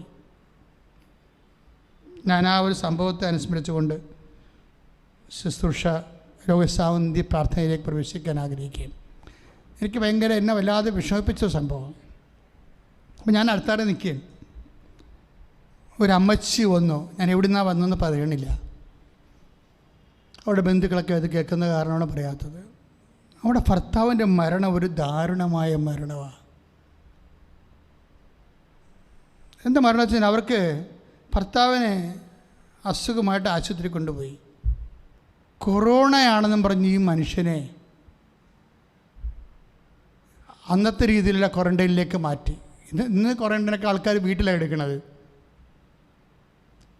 പക്ഷെ അന്നത്തെ ക്വാറൻറ്റൈൻ എന്ന് വെച്ച് കഴിഞ്ഞാൽ വീട്ടിൽ നിന്നും കൊണ്ടുപോയി, വീട്ടുകാർക്കും വേണ്ടാത്തൊരു കാലം ഉണ്ടായിരുന്നു. ഇപ്പോൾ വാക്സിനൊക്കെ എടുക്കണമെന്നില്ല, എല്ലാവരും വാക്സിൻ കൃത്യമായിട്ട് എടുക്കണം. അതുകൊണ്ടാണ് ഇപ്പോൾ ആൾക്കാർ കുറച്ചെങ്കിലുമൊക്കെ നമുക്കൊരു പൊതുജീവിതം ഉള്ളത്. അനേകം മനുഷ്യരുടെ പ്രാർത്ഥന, കൃപാസനത്തിന് എന്തുമാത്രം പ്രാർത്ഥനകൾ നടന്നിട്ടുണ്ട് ഈ വാക്സിൻ കണ്ടുപിടിക്കാൻ വേണ്ടി. ലോകത്ത് ആരെങ്കിലും ദൈവം പ്രത്യേകമായി അഭിഷേകം ചെയ്യണമേ എന്ന്. കാര്യം പെട്ടെന്ന് വേണമല്ലോ, എമർജൻസി ആയിട്ട് വേണ്ട കാര്യമല്ലേ. ആൾക്കാരിങ്ങനെ മരിച്ചു കൂടിക്കൊണ്ടിരിക്കണം, അതൊരു കാലമല്ലേ. നമ്മൾ സൂക്ഷിക്കാനുള്ളത് ദൈവം ബുദ്ധിയും ബോധവും വിവേകവും മനുഷ്യന് കൊടുത്തിട്ടുണ്ട്. അത് അപ്പോഴപ്പോൾ വന്ന് ദൈവം ഇങ്ങനെ പറഞ്ഞുകൊണ്ടിരിക്കാനല്ല, നമ്മൾ തന്നെ സൂക്ഷിക്കാൻ വേണ്ടിയുള്ളതാണ്. ഞാൻ പറഞ്ഞു വരുന്നതിൻ്റെ വിഷയം, ഈ അപ്പച്ചൻ്റെ ബോഡി അവർ കത്തിച്ച് കളഞ്ഞു. വീട്ടിൽ നിന്ന് എങ്ങനെയാണ് പോയത്? വീട്ടിൽ നിന്ന് പോയത് അപ്പൻഡിക്സിൻ്റെ അസുഖമായിട്ട് പോയതാണ്. അപ്പൻഡിക്സിൻ്റെ അസുഖമായിട്ട് പോയ ആൾ, ആ അമ്മച്ചി എന്നോട് കരഞ്ഞ് പറയണം, ഞാൻ അവസാനം കാണുമ്പോൾ ഞങ്ങൾ ആരും അടുപ്പിക്കുന്നില്ലായിരുന്നു വെച്ചാന്ന് പറയും. പക്ഷേ അപ്പൻഡിക്സിൻ്റെ അസുഖമായിട്ട് പോയത് ആളെ ശ്രദ്ധിക്കാതെ കൊറോണയാണെന്ന് പറഞ്ഞ് മാറ്റിയിട്ട് ഇന്നും ആ അമ്മച്ചി വിശ്വസിക്കണില്ല ആ മനുഷ്യന് കൊറോണ ഇല്ലായിരുന്നു. അത് വീട്ടിൽ ആർക്കും ഇല്ല. കാര്യം നല്ല എനർജറ്റിക് ആയിട്ടിരുന്നൊരു മനുഷ്യനല്ലേ, വളരെ ഹാപ്പി ആയിട്ടിരുന്നൊരു മനുഷ്യൻ. വയറിനൊരു വേദന ഉണ്ടായിരുന്നു, അതിനെ കൊണ്ട് കൊണ്ടുചെന്നതാണ്. പക്ഷെ കൊണ്ടുചെന്ന കൂട്ടത്തിൽ ആളെ തട്ടിക്കളഞ്ഞ് ക്വാറൻറ്റൈനിലേക്ക്. അവിടെ കിടന്ന ക്വാറൻറ്റൈനിൽ കിടന്ന രോഗികളുടെ രോഗങ്ങൾ പിടിച്ച് ആൾ കത്തിച്ച് കളയണ അവസ്ഥയിലായിപ്പോയി.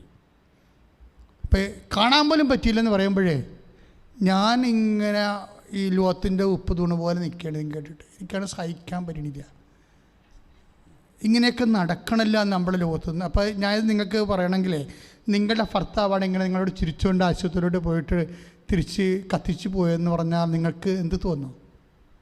ഞാൻ കർത്താവിനോട് ചോദിച്ചു, കർത്താവ് വാട്ട് ഹാപ്പൻഡ്?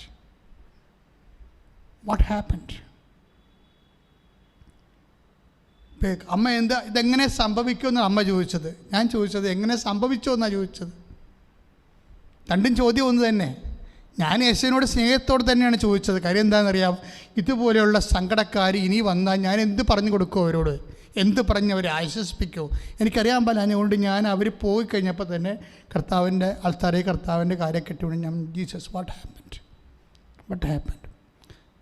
എന്ന് ചോദിച്ചിട്ട് ഞാൻ തിരിച്ചു വന്ന ആൾത്താരെ എന്ന് എൻ്റെ വചനം ഓപ്പൺ ചെയ്തപ്പോൾ എനിക്ക് കിട്ടിയ വചനമുണ്ട്. അത് ഗംഭീരമായൊരു വചനമാണ്. ഈ വചനത്തിലൂടെ എൻ്റെ മക്കളെ, നിങ്ങൾക്കൊരു 10-12 വയസ്സെങ്കിലും ആയെങ്കിൽ വചനത്തിലൂടെ കർത്താവ് സംസാരിക്കുന്ന വിഷയത്തിലേക്ക് നിങ്ങൾ പരിശീലനം നേടണം കേട്ടോ. കാര്യം എല്ലാവരോടും ദൈവം സംസാരിക്കും. നമ്മൾ ദൈവത്തിൻ്റെ വചനം, വിശുദ്ധി എന്ന് പറഞ്ഞാൽ എന്താണ്? ദൈവത്തിൻ്റെ വചനം പാലിച്ച് ജീവിക്കുന്നതാണ് വിശുദ്ധി എന്ന് പറയണത്. അല്ലാതെ നമുക്ക് വേറെ ഇങ്ങനെ അളന്നും തൂക്കിയും തരണ വിശുദ്ധിയില്ല. നമ്മുടെ വിശുദ്ധി എന്താണ്? കർത്താവിൻ്റെ വചനങ്ങൾ പാലിച്ചു പരിശുദ്ധാത്മാവിൻ്റെ വരപ്രസാദങ്ങളോടുള്ള ജീവിതത്തിലാണ് വിശുദ്ധി എന്ന് പറയണത്. അതുകൊണ്ടാണ് എപ്പോഴും നിയമങ്ങളെ എപ്പോഴും പൗലോസ് അപ്പോസ്തലൻ കർക്കശ്യമായിട്ട് എതിർക്കണത്. നിയമത്താലല്ല ഞാൻ നീതീകരിക്കപ്പെട്ടത്, കർത്താവിൻ്റെ വചനത്താലാണ്, വിശ്വാസത്താലാണെന്നൊക്കെ പറയണത്. എന്താണ്? വിശ്വാസത്തിൻ്റെ വചനത്തിലാണ് നമ്മൾ വിശ്വസിക്കുന്നത്. അവിടെ നിന്നാണ് വിശുദ്ധി ഉണ്ടാകുന്നത്. അതുകൊണ്ട് പൗലോസ് അങ്ങനെ സംസാരിക്കും. അപ്പോൾ എനിക്ക് കർത്താവ് എന്നോട് പറഞ്ഞത് 17:10 എന്താ 17:10 എന്ന് വന്നിരിക്കുന്നതെന്നറിയോ? അതായത് ഇതുപോലെ തന്നെ നിങ്ങളും കൽപ്പിക്കപ്പെട്ടെല്ലാം ചെയ്തതിന് ശേഷം ഞങ്ങൾ പ്രയോജനമില്ലാത്ത ദാസന്മാരാണ്, കടമ നിർവഹിക്കുക മാത്രമേ ചെയ്തിട്ടുള്ളൂ എന്ന് പറയുവിൻ. ഇത് വായിച്ചപ്പോൾ നിങ്ങൾക്ക് മനസ്സിലായി കാണത്തില്ല, പക്ഷേ എനിക്ക് പെട്ടെന്ന് മനസ്സിലായി. എന്താ കാര്യം? അതിൻ്റെ മുമ്പിലുള്ള കാര്യം പോവാണ്. ഇവർ കർത്താവ് എന്താ പറയണത്? ഫൈനൽ എൻ്റെ പാർട്ട് 14 ഫൈനൽ ചാപ്റ്റർ എങ്ങനെയാണ് അല്ലെങ്കിൽ എങ്ങനെയല്ല എന്നുള്ളത് ദൈവത്തിൻ്റെ തിരുസന്നിധിയിൽ വലിയ വിഷയമല്ല. ദൈവത്തിൻ്റെ വിഷയം എന്താണ്? കടമ നിർവഹിച്ചിട്ടുണ്ടോ ഇല്ലയോ? നീ ഇന്ന് ഭർത്താവിനെക്കുറിച്ച് നിലവിളിക്കുന്നു, അത് ശരിയാണ്. അല്ലെങ്കിൽ ഭാര്യയെക്കുറിച്ച് നിലവിളിക്കുന്നു, അത് ശരിയാണ്. നിൻ്റെ മക്കളെക്കുറിച്ച് നിലവിളിക്കുന്നു, അത് ശരിയാണ്. പക്ഷേ അല്ലെങ്കിൽ മാതാപിതാക്കന്മാരെക്കുറിച്ച് നിലവിളിക്കുന്നു, അത് ശരിയാണ്. പക്ഷേ ജീവിച്ചിരുന്നപ്പോൾ അവരോടുള്ള കടമ നിർവഹിച്ചിട്ടുണ്ടോ ഇല്ലയോ, അതിലാണ് നീ സങ്കടപ്പെടേണ്ടതെന്ന്. Praise the Lord. എന്താ അതായത് എനിക്ക് ഹിറ്റായത് അതായത് കർത്താവ് എന്നോടത് സംസാരിച്ചപ്പോഴേ, അതായത് അതെല്ലാവർക്കും വേണ്ടിയുള്ളൊരു വചനമാണ്. അതായത് whatever happen to us in the last doesn't make anything. മറിച്ച് അവർ ജീവനോടെ ഇരുന്ന കാലത്ത് അവരോടുള്ള നമ്മുടെ കടമ നിർവഹിച്ചിട്ടുണ്ടോ ഇല്ലയോ. എന്താണ് ഹെവി ടാസ്ക്കാണ്. ഉഴാനും ആട് മേയ്ക്കാനും പോയിട്ട് വരുന്ന ദാസൻ. ഞാൻ എന്താ ഈ ദാസൻ ദാസി എന്നൊക്കെ പറയാൻ കാര്യം, അമ്മ അങ്ങനെയായിരുന്നു. അതുകൊണ്ട് അമ്മയ്ക്ക് കംപ്ലൈൻ്റ് ഇല്ലായിരുന്നത്. അമ്മ തർക്കിക്കാഞ്ഞ കാര്യം അതായിരുന്നു. ഈശോയും തർക്കിക്കാഞ്ഞ കാര്യം, ബേസിക്കായിട്ട് രണ്ടുപേരും സെർവൻ്റ് ഓഫ് ഗോഡാണ്. ഈശോയും സെർവൻ്റായിരുന്നു, ദാസനായിരുന്നു. അമ്മയും ദാസിയായിരുന്നു. അതിന് ബേസിക്കായിട്ട് ഇവർ രണ്ടുപേരും ദാസനായിരുന്നു. എന്തിന് ദാസൻ? ദൈവത്തിൻ്റെ വചനങ്ങളോട്. ദൈവത്തിൻ്റെ വചനങ്ങൾ എന്താണ് നിന്നോട് പറഞ്ഞത്? നിൻ്റെ ഭർത്താവിനുള്ള കടമ എന്താണ്? ഭാര്യയുള്ള കടമ എന്താണ്? മക്കൾക്ക് മാതാപിതാക്കളുടെ കടമ എന്താണ് എന്ന് വചനം എന്ത് പറഞ്ഞു? അതനുസരിച്ചാണ് നീ ദാസിയാകുന്നതെങ്കിൽ അവർക്കാണ് പരിശുദ്ധാത്മാവിനെ ലഭിക്കണത്. അപ്പോൾ പരിശുദ്ധാത്മാവ് ലഭിക്കാൻ നമ്മൾ പല തരത്തിലുള്ള പരിശുദ്ധാത്മാ അഭിഷേക ധ്യാനം, പലതരത്തിലുള്ള അഭിഷേക ധ്യാനങ്ങളുണ്ട്. പക്ഷേ ബേസിക്കായിട്ട് പരിശുദ്ധാത്മാവിനെ ലഭിച്ചത് ആർക്കാണ്? അമ്മയ്ക്കാണ്. അമ്മയ്ക്ക് എപ്പോഴാണ് പരിശുദ്ധാത്മാവ് ലഭിച്ചത്? Behold hand made of the Lord. അങ്ങ് പറഞ്ഞതുപോലെ, അങ്ങയുടെ വചനം പോലെ എന്നെക്കുറിച്ചുള്ള ദൈവത്തിൻ്റെ വചനം എന്നിൽ നിറവേറട്ടെ എന്ന് ജീവിതം കൊണ്ട് നമ്മൾ സാക്ഷ്യം വഹിക്കുമ്പോൾ ഇവർ റിസീവ് ഹോളി സ്പിരിറ്റ്. നമ്മൾ ആത്മാവിനെ നേടുന്നു. ആത്മാവിനെ നേടാനുള്ള എളുപ്പ വഴിയും അമ്മ തന്നെയാണ്. And Mary is a shortcut for the anointment Holy Spirit. അമ്മ ഒരു കുറുക്ക് വഴിയാണ് ആത്മാവിനെ അഭിഷേകം സ്വീകരിക്കാൻ. എങ്ങനെയാണ്? എൻ്റെ വചനം കേട്ടിട്ട് എൻ്റെ ഭർത്താവിൻ്റെ അതിദാരുണമായ മരണത്തെക്കുറിച്ച് പോലും ദൈവം പറഞ്ഞത് എന്താണ്? എങ്ങനെ സംഭവിക്കാം മനുഷ്യൻ ഈ ഭൂമിയിൽ ഏത് രീതിയിലും അവസാനം, ഈശോയുടെ അവസാനം എന്താണെന്ന് നമുക്കറിയാമല്ലോ. അപ്പം അതൊന്നും അല്ല വിഷയം. അതിനേക്കാൾ വലിയ വിഷയമാണ് ജീവിച്ചിരിക്കുമ്പോൾ ദൈവത്തിൻ്റെ വചനം നീ പാലിച്ചോ ഇല്ലയോ. Behold the handmaid of the Lord, be to done to me according to thy word. നിൻ്റെ വചനം പോലെയാണോ ഞാൻ ജീവിച്ചെങ്കിൽ നിനക്ക് പരിശുദ്ധാത്മാവ് നിൻ്റെ മേൽ വരും. അത്യുന്നതൻ്റെ ശക്തി നിന്നെ പ്രവർത്തിക്കും. അത്യുന്നതൻ്റെ ശക്തി പ്രവർത്തിച്ച വ്യക്തികൾ എൻ്റെ നിർമ്മലൻ അഴിഞ്ഞു പോകാൻ അനുവദിക്കില്ലെന്ന് നമ്മൾ വായിച്ചില്ലേ ഐശയ്യായുടെ വചനങ്ങളിൽ? 53:12 നമ്മൾ വായിച്ചില്ലേ? എൻ്റെ നിർമ്മലൻ അഴിഞ്ഞു പോകാൻ അനുവദിക്കത്തില്ല. സങ്കീർത്തനങ്ങളിലുണ്ട് ആ രീതിയിൽ. എന്ന് വെച്ച് കഴിഞ്ഞാൽ നിത്യതയാണ് പരിശുദ്ധാത്മാവിൻ്റെ ഏറ്റവും വലിയ the fruit of the Holy Spirit is ultimately the heaven. പരിശുദ്ധാത്മാവിൻ്റെ ഫലം എന്ന് പറയുമ്പോഴേ നമ്മൾ സ്നേഹക്ഷമ ദയ നന്മ വിശ്വസ്ത ആനന്ദം എന്ന് പറഞ്ഞാൽ ഈ ആനന്ദം എന്ന് പറഞ്ഞാൽ എന്താണെന്നറിയാവോ? നിത്യാനന്ദമാണ്. ആനന്ദം എന്ന് പറഞ്ഞാൽ എന്താണ്? സന്തോഷം എന്ന് പറഞ്ഞാൽ അടിച്ചുപൊളിയാണ്. ക്രിസ്മസിന് കുറേ ആൾക്കാരെ അടിച്ചു പൊളിച്ചില്ലേ? അതാണ്. അത് പെട്ടെന്ന് കെട്ടുപോവുകയും ചെയ്യും. ആനന്ദം എന്ന് പറഞ്ഞാൽ എന്താ? അവൻ ആത്മാവിൽ ആനന്ദിച്ചു. ആത്മാവിനോട് ബന്ധപ്പെട്ട കാര്യമാണ്. അത് പരിശുദ്ധാത്മാവിൻ്റെ ഫലമാണ്.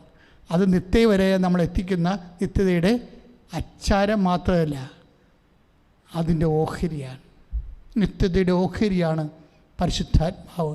അതിനെ നിലനിർത്താനും വളർത്താനുമുള്ള നിലപാടെന്ന് പറയണത് ദൈവത്തിൻ്റെ വചനത്തിൽ അമ്മയെപ്പോലെ ദാസ്യത്വത്തിനായി സമർപ്പിക്കുകയും ജീവിതത്തിൽ കടമ ദൈവത്തിൻ്റെ അനുസ്മരിച്ചു കൊണ്ടുള്ള കടമ സഹജീവികളോട് നിറവേറ്റുകയും ചെയ്യുമ്പോഴാണ് പരിശുദ്ധാത്മാവിൽ നമ്മൾ പൂർണ്ണമായും നിറയണത്. ശ്രുതികടെ ഹല്ലേലൂയ. ാണ് കഴിഞ്ഞ ദിവസങ്ങളിൽ ഒരു സാക്ഷിയുടെ ഒരധ്യായം പറഞ്ഞത്. അദ്ദേഹം ഇപ്പോഴ് നടുവേദനയായിട്ട് വർഷങ്ങളോളം കിടപ്പിലായിരുന്നു. ജോലി ചെയ്യാൻ പറ്റാത്തൊരു മനുഷ്യൻ 25 മീറ്റർ നീളവും വീതിയുമുള്ള നല്ല ആഴമുള്ള ഒരു വലിയ കുളം ഒറ്റക്ക് ഇടുക്കിയിൽ കുഴിച്ചെന്നാണ് പറഞ്ഞത്. എന്താ അദ്ദേഹത്തിന് സംഭവിച്ചത്? നടുവ് വെട്ടിക്കിടന്ന മനുഷ്യൻ, നടുവിൻ്റെ ദ്രവിച്ച മനുഷ്യനെ ആരാധനയുടെ സമയത്ത് കർത്താവ് സ്പർശിച്ചു. അത് ഞാൻ അൾത്തറയിൽ ആ സമയത്ത് ഈശോ വെളിപ്പെടുത്തിയത് പറഞ്ഞു. അങ്ങനെയാണ് ആ സെക്കൻഡിന് കറണ്ട് അടിക്കുന്ന പോലെ കർത്താവ് അയാളെ തൊട്ടു. അദ്ദേഹത്തിൻ്റെ സാക്ഷ്യം നിങ്ങൾ കണ്ടതാണ്. കൃപാസനത്തിലെ ഇപ്പോഴത്തെ സാക്ഷ്യങ്ങളൊക്കെ എല്ലാം നമുക്ക് ഈ കാലത്ത് ദൈവം നൽകിയ ഒരു വരദാനം പോലെയാണ്. നമുക്ക് പ്രതീക്ഷിക്കാനും പ്രത്യാശിക്കാനും ജീവിക്കാനും ഒത്തിരി സാധ്യതകൾ നൽകിക്കൊണ്ടാണ് ഉടമ്പടി ഓരോ ദിവസവും പുരോഗമിക്കുന്നത്. പക്ഷേ കുറച്ച് കഴിയുമ്പോൾ ഗവൺമെൻറ് ലോ കർശനമായിട്ട് നിങ്ങളിടക്ക് നിങ്ങളുടെ അറിയിപ്പുകൾ നോക്കണം. കാര്യം ഒമിക്രോൺ ശക്തി പ്രാപിച്ച് ഗവൺമെൻറ് പ്രതിരോധത്തിലാകുകയാണെങ്കിൽ തീർച്ചയായിട്ടും സർക്കാരിനേക്കാൾ കർക്കശമായിട്ടായിരിക്കും നമ്മളിവിടെ ആൾക്കാരെ പ്രവേശിപ്പിക്കുന്നതും അതുപോലെ തന്നെ കൗൺസിലിങ്ങും അതുപോലെ തന്നെ. പക്ഷേ നിങ്ങൾക്ക് അറിയാം, കൃപാസനം എന്ന് പറയുന്നത് ഒരു അൾത്താറ ഒതുങ്ങുന്ന ശക്തിയല്ല. ഈ അൾത്താറയിലെ ശക്തിയാണ് കോണ്ടിനെൻ്റുകളിലേക്കും ഭൂഖണ്ഡങ്ങളിലേക്കും പോയിട്ട് വിദൂര സംവേദന സൗഖ്യം നൽകുന്നത്. അപ്പോൾ അതുകൊണ്ട് തന്നെ നിങ്ങൾ വിഷമം അനുഭവിക്കുന്ന സമയത്ത് ആരാധന പങ്കെടുത്തിരിക്കണം. ആരാധന അങ്ങ് കൂടണം, കൂടിയിട്ട് ഷെയർ ചെയ്യണം. ശരിക്കും ആൾക്കാർക്ക് സന്തോഷത്തോടെ ഷെയർ ചെയ്യണം. സക്രിയായും അമ്മയും തമ്മിലുള്ള വ്യത്യാസം എന്താണ്? കാരണം സൗമ്യത, സ്നേഹത്തോടെ, വിശ്വാസത്തോടെയാണ് അമ്മ പറയണത്. പക്ഷെ സക്കറിയ അങ്ങനെയല്ല, പൗരോഹിത്യ ഗർവോടുകൂടി പറയുക. കുറച്ച് റീസണും ബുദ്ധിയും ഒക്കെ കയറിപ്പോയി സക്കറിയയ്ക്ക്. പക്ഷെ മാലാഖ കുറച്ച് ചുട്ട മറുപടി കൊടുത്തു. എന്താ പറഞ്ഞത്? ആ പുരോഹിതൻ അൾത്താര എന്നിട്ട് പോലെ ആൾക്ക് അറിയാൻ പോലെ ഇവിടെ നിൽക്കണമെന്ന്. പക്ഷെ മാലാഖ പറഞ്ഞു, ഞാൻ ദൈവദരിസ്ഥാനത്തിലെ ഗബ്രിയേലാണെന്ന്. വ്യത്യാസം, ഈ വ്യത്യാസം ലോകത്തിൻ്റെ അവസാനം വരെ തുടരും. ദൈവവചനത്തോട് അഡിഹറൻസ്, ദാസിയെപ്പോലെ ദാസനെപ്പോലെ അഡിഹറൻസ് ചെയ്യാൻ ആരെങ്കിലും ഉണ്ടെങ്കിൽ അമ്മയാണ് അവർക്ക് ആവേശം. നമ്മുടെ ആധ്യാത്മികതയിലെ ആവേശം അമ്മയാണ്. ഈശോയെ അനുഗമിച്ച ആദ്യത്തെ ആൾ, ഈശോയെ നൽകിയ ആൾ, ഈശോയെ ലോകത്തിന് കൊടുത്തയാൾ, അതാണ് ഉടമ്പടി. അതുകൊണ്ട് ഉടമ്പടിയെ നിങ്ങൾ മുറുകെ പിടിച്ചുകൊണ്ട് പ്രാർത്ഥിച്ച് മുന്നോട്ട് കയറുക. ഇപ്പോഴച്ഛൻ പ്രാർത്ഥിക്കാൻ പോവുകയാണ്. ലോകാന്തരങ്ങളിലുള്ള എല്ലാവർക്കും വേണ്ടി പ്രാർത്ഥിക്കാൻ പോവുകയാണ്. എന്നെ ഒരു ആളായിട്ട് പോലും നിങ്ങൾ കരുതേണ്ട കാര്യമില്ല. കർത്താവിന് വേണ്ടി ഒരു നാക്ക് ഉപയോഗിക്കണം, അത്രയേ ഉള്ളൂ. അല്ല, അച്ഛൻ പ്രാർത്ഥിച്ചു, എനിക്ക് സൗഖ്യം കിട്ടി, ഞാൻ അങ്ങനെ ഒന്നും സാക്ഷ്യം പറയേണ്ട പോലും കാര്യമില്ല. കാര്യം എന്താണ്? പ്രവർത്തിക്കുന്നതെല്ലാം പരിശുദ്ധാത്മാവ് അമ്മയുടെ മധ്യസ്ഥമാണ്. അമ്മയുടെ മധ്യസ്ഥത്തിൽ ഈശോയാണ് പ്രവർത്തിക്കുന്നത്. അപ്പം അതുകൊണ്ട് തന്നെ നിങ്ങൾ നെഞ്ചിൽ കൈവെക്കുക. ശ്വാസകോശ രോഗികളെ ശ്വാസകോശത്തിൽ കൈവെക്കുക, ഉദര രോഗികൾ ഉദരത്തിൽ കൈവെക്കുക, നടുവേദനയുള്ളവരും കിഡ്നി വേദനയുള്ളവരും പുറകിൽ കൈവെക്കുക. ഇതൊക്കെ ഇങ്ങനെ കൈവെക്കുക എന്ന് പറയുന്നത് എന്നോട് അമ്മ പറഞ്ഞു തന്നതാണ്. എബ്രാഹത്തിനെ കഴിച്ചപ്പോൾ എബ്രാഹാം ഭൃത്യനെ കൊണ്ട് കൈവെപ്പിച്ചിട്ടാണ്. അത് ഉടമ്പടിയുടെ തന്നെ വേറൊരു അനുഷ്ഠാന രൂപമാണ് കയ്യൊപ്പ് പ്രാർത്ഥന. അത് തലയിൽ മാത്രമല്ല, ശരീരത്തിൻ്റെ ഏത് വശങ്ങളിലും നിങ്ങൾ വിഷമം അനുഭവിക്കുന്ന മേഖലയിലെല്ലാം നിങ്ങൾക്ക് കൈവെക്കാം. അത് എന്ത് മേഖലയായാലും, പാസ്പോർട്ടായാലും വിസ ആയാലും കൃപാസനം അറിയാമല്ലോ, എല്ലാം ദൈവത്തിന് സമർപ്പിച്ചാണ് തരുന്നത്. എല്ലാം വെഞ്ചരിക്കും. എന്തെങ്കിലും നിങ്ങൾക്ക് തന്നിട്ടുണ്ടെങ്കിൽ അത് കർത്താവ് പരിശുദ്ധയുടെ മധ്യസ്ഥത്തിൽ ഈശോ കേൾപ്പിച്ചിട്ടാണ് തിരിച്ചു തരുന്നത്. കൃപാസനം പത്രം പ്രത്യേകിച്ച്. അപ്പം അതുകൊണ്ട് എൻ്റെ സഹോദരങ്ങൾ വളരെ കൃത്യമായ രീതിയിൽ പ്രാർത്ഥിച്ച് നിങ്ങളുടെ ശാരീരിക മേഖലകളെല്ലാം, വേദനിക്കുന്ന സ്ഥലങ്ങളെല്ലാം ഇപ്പോൾ കൈവെക്കുക. പരിശുദ്ധമ്മ നമുക്ക് വേണ്ടി ജീവനോടെ ജ്വലിച്ചു എന്നുകൊണ്ട് ഇപ്പോൾ മധ്യസ്ഥം വഹിക്കുക. ഈശോ കതിരവനെപ്പോലെ 10,000 കതിര് ചിന്തി നമ്മളെ അനുഗ്രഹിക്കുന്ന വലിയ അഭിഷേക സമയമാണ്. കർത്താവേ, നിൻ്റെ നാമത്തിൽ ഞാൻ മോശയെപ്പോലെ കൈ ഉയർത്തുന്നു. കർത്താവേ, നിൻ്റെ നാമത്തിൽ ഞാൻ ജോഷുവയെപ്പോലെ കൈ ഉയർത്തുന്നു. കർത്താവേ, നിൻ്റെ നാമത്തിൽ അപ്പോസ്തലന്മാരെപ്പോലെ കൈ ഉയർത്തുന്നു. കർത്താവേ, അനേകം മക്കൾ നിൻ്റെ നാമത്തിൽ വിശ്വസിക്കുന്നു. കർത്താവേ, അനേകം മക്കൾ ഇപ്പോഴും നിൻ്റെ നാമത്തിൽ വിശ്വസിച്ചുകൊണ്ട് അവിടെ ശരീരത്തിൻ്റെ വ്യത്യസ്തമായ ഇടങ്ങളിൽ കൈവച്ചിരിക്കുന്നു. കർത്താവെ, കിടന്നുകൊണ്ട് പ്രാർത്ഥിക്കുന്നുണ്ട്. കർത്താവ് ഇപ്പോഴേ കിടന്നുകൊണ്ട് പ്രാർത്ഥിക്കുന്നുണ്ട്. കർത്താവ് ഇപ്പോൾ ഷുഗർ രോഗികളുണ്ട്. കർത്താവ് പ്രാർത്ഥിക്കുന്നവരെ മൂത്രം പോകാത്തവരുണ്ട് കർത്താവ്, മൂത്രം കട്ടിയായി പോകുന്നവർ, മൂത്രം മഞ്ഞയായി പോകുന്നവരുണ്ട് ഈശോയെ. അവരെല്ലാം സ്പർശിക്കുന്നു, പ്രവർത്തിക്കുന്നു ഈശോയെ. കർത്താവെ, മുടി കൊഴിയുന്നവരെ, ശരീരത്തിലേക്ക് കർത്താവ് വ്യത്യസ്തമായ പാടുകൾ വരുന്നവരെ, കുരുക്കൾ വരുന്നവരെ, കഴിക്കുന്ന മരുന്നിൻ്റെ റിയാക്ഷൻസ് ഉണ്ടാകുന്നവർ പ്രാർത്ഥിക്കുന്നുണ്ട് ഈശോയെ. ചെറിയ ഗർഭപാത്രമുള്ളവർ, കുഞ്ഞു ഗർഭപാത്രമുള്ളവർ, അത് കാരണം മക്കൾ ഉണ്ടാവാത്തവർ അടിവരെ കൈവച്ചുകൊണ്ട് പ്രാർത്ഥിക്കുന്നുണ്ട് ഈശോയെ. ബലൂണിനെ പോലെ അത് വീർപ്പിക്കണമെന്ന് പ്രാർത്ഥിക്കുന്നു ഈശോയെ. അതിലേക്ക് കുഞ്ഞുങ്ങളെ അങ്ങ് നിക്ഷേപിച്ചു കൊടുക്കണം പ്രാർത്ഥിക്കുന്നു കർത്താവെ. യേശു ക്രിസ്തുവേ, നിന്റെ ഉന്നതമായ നാമത്തിന് സ്വത്രം ചെയ്യുന്ന കർത്താവെ. ഈശോയെ അങ്ങയുടെ തിരുസന്നിധി കർത്താവെ, ഈശോയെ പ്രണയബദ്ധരായി പോയ മനുഷ്യരുണ്ട് ഈശോയെ. ദൈവത്തിന് നിരക്കാത്ത ബന്ധം ഭാവിയിൽ അത് വിശ്വാസ തകർച്ചയ്ക്ക് കാരണമാകുമെങ്കിൽ യേശുവിൻ്റെ നാമത്തെ ബന്ധിക്കപ്പെടട്ടെ കർത്താവെ. യേശുവിൻ്റെ കർത്താവെ, ഈ ജീവിതം കൊണ്ട് കർത്താവെ, ഈ ജീവിതത്തിന് വേണ്ടി മാത്രമല്ല കർത്താവെ ഞങ്ങൾ അങ്ങനെ ആശ്രയിച്ചിരിക്കുന്നത്, നിത്യത വരെ അങ്ങയുടെ കൂടെ സഞ്ചരിക്കാൻ, അങ്ങയ്ക്ക് വേണ്ടി ജീവിക്കുവാൻ കർത്താവെ. ലോകത്തിലെ പാപത്തിൽ നിന്നും കർത്താവെ, മറ്റു പലതരത്തിലുള്ള ബന്ധനങ്ങളിൽ നിന്ന് കർത്താവ് അകപ്പെട്ടു പോയവര്, കുരുക്ക് അകപ്പെട്ടിരുന്ന യേശു ഉന്നതമായ നാമത്തിൽ കുരുക്കുകൾ വെട്ടിമുറിക്കപ്പെട്ട് പ്രാർത്ഥിക്കുന്നു ഈശോയെ. മദ്യപാന ആസക്തികൾ, ലഹരിയുടെ ആസക്തികൾ, ജീവിതത്തിന് മറ്റു തരത്തിലുള്ള ആസക്തികളിൽ നിന്ന് കർത്താവെ അങ്ങയുടെ വിശുദ്ധമായ രക്തം തളിക്കണമെന്ന് പ്രാർത്ഥിക്കുന്നു ഈശോയെ. തളിക്കണമെന്ന് പ്രാർത്ഥിക്കുന്ന തുറക്കപ്പെട്ടിട്ട് പറഞ്ഞ കർത്താവെ, ചെടിനെ ചെവി തുറന്ന പോലെ കർത്താവ്, ശരീരത്തിൻ്റെ ഓരോ കുരുക്കുകൾ, കെട്ടുകൾ, യേശു ക്രിസ്തു ഉന്നതമായ എത്ര മാരക രോഗങ്ങൾ, തീരാവ്യാധികൾ, ക്യാൻസർ രോഗങ്ങൾ കർത്താവ്, ഇന്ന് ക്യാൻസർ 4ാം സ്റ്റേജ് കർത്താവെ, യേശു ക്രിസ്തുവിൻ്റെ ഉന്നതമായ നാമത്തെ പ്രാർത്ഥിച്ചപ്പോൾ സൗഖ്യപ്പെട്ട കർത്താവെ, അവർ വിശ്വാസം സ്വീകരിച്ചത് കർത്താവെ ഞങ്ങൾ സാക്ഷ്യമെന്ന് കർത്താവെ. അതുപോലെ അനേകം മക്കൾ കർത്താവ് തീ പാർന്ന പോലെ യേശു ക്രിസ്തുവിൻ്റെ വിശുദ്ധ രക്തം കർത്താവെ അവരിലേക്ക് തളിക്കപ്പെടാൻ പ്രാർത്ഥിക്കുന്നു. യേശുവിൻ്റെ അഗ്നി കർത്താവെ, പരിശുദ്ധാത്മാവിൻ്റെ അഗ്നി കർത്താവെ മക്കളിലേക്ക് കർത്താവെ അഭിഷേകം പ്രാർത്ഥിക്കുന്നു. അസ്ഥികളിൽ ഉണ്ടാകുന്ന രോഗങ്ങൾ, പേശികളുണ്ടാകുന്ന രോഗങ്ങൾ കർത്താവ്, പേശികളുണ്ടാകുന്ന രോഗങ്ങൾ കർത്താവ്, കോവിഡ് ബാധിച്ച് കിടക്കുന്നവരെ, ഒമിക്രോൺ ബാധിച്ച് കിടക്കുന്നവരെ കർത്താവ്, വ്യത്യസ്തമായ രോഗങ്ങൾ കർത്താവെ, ശാരീരിക പീഡ അനുഭവിക്കുന്നവരെ, ക്യാൻസർ രോഗികൾ, പ്രഷർ രോഗികൾ, ഷുഗർ രോഗികളെ, വിട്ടുമാറാ തലവേദന ഉള്ളവരെ, തൊണ്ടയിൽ വേദന ഉള്ളവരെ, തൊണ്ടയ്ക്ക് അസുഖമുള്ളവരെ കർത്താവെ, കർത്താവ് ശരീരത്തിൻ്റെ ഓരോ വിഷയങ്ങളിൽ കർത്താവെ വേദനപ്പെടുന്ന, ജോലിക്ക് പോകാൻ പറ്റാത്തവരെ, ജോലി ചെയ്യാൻ പറ്റാത്തവരെ ഉന്നതമായ നാമത്തിൽ സഭയുടെ അധികാരത്തിൽ കുരിശിന്റെ അടയാള ദൈവശക്തിയാൽ അവരുടെ വിഷമതകളെ യേശു നാമത്തിൽ മാറിപ്പോട്ട് പ്രാർത്ഥിക്കുന്നു. ശ്രുതികട്ടെ.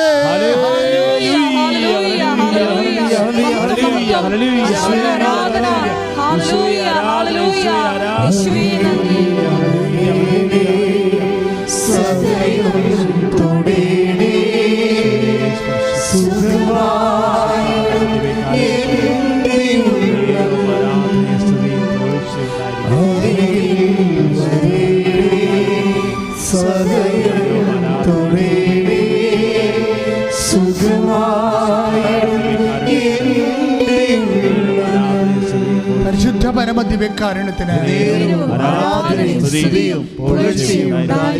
എൻ്റെ കർത്താവായ യേശുമിശിഹായേ, നിന്റെ ഉന്നതമായ നാമത്തിന് സ്വസ്ത്രം ചെയ്യുന്ന കർത്താവേ, അങ്ങനെ ആശ്രയിച്ചുകൊണ്ടിരിക്കുന്നവരെ കർത്താവ്, പ്രാഥമികമായി അങ്ങയെ അറിഞ്ഞതിന് ശേഷം കർത്താവെ, അങ്ങനെ വളരെ ആഗ്രഹിക്കുന്നവർക്കെല്ലാം കർത്താവെ അങ്ങ് വചനം കർത്താവെ എഴുന്നള്ളിച്ച് നൽകണമെന്ന് പ്രാർത്ഥിക്കുന്നു കർത്താവെ.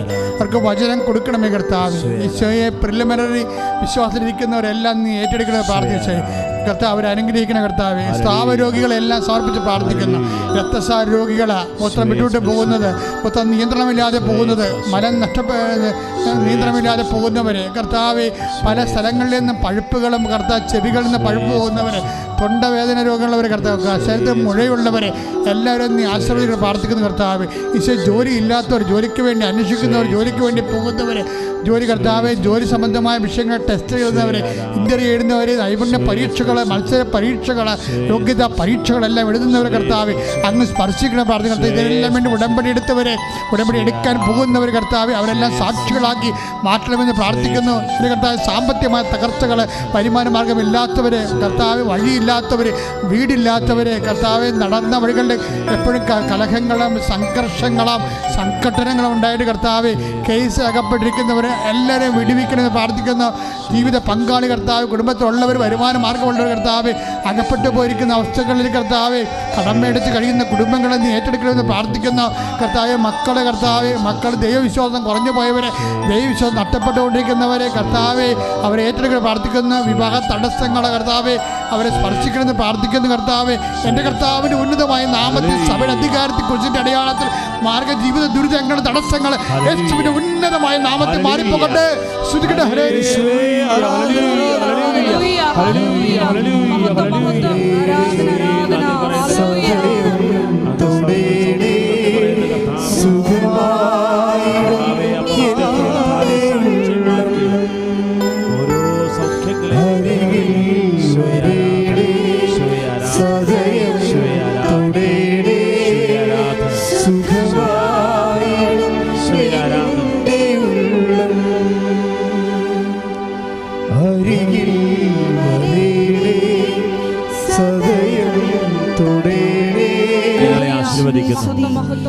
കരങ്ങൾ ഉയർത്തിക്കൊണ്ട് ശക്തമായി സ്തുതിക്കട്ടെ. ഹല്ലേലൂയ, ഹല്ലേലൂയ, ഹല്ലേലൂയ, ഹല്ലേലൂയ, ഹല്ലേലൂയ. യേശുവേ സ്തോത്രം, യേശുവേ നന്ദി, നന്ദി കർത്താവേ, സ്തോത്രം ദൈവമേ, ഹല്ലേലൂയ.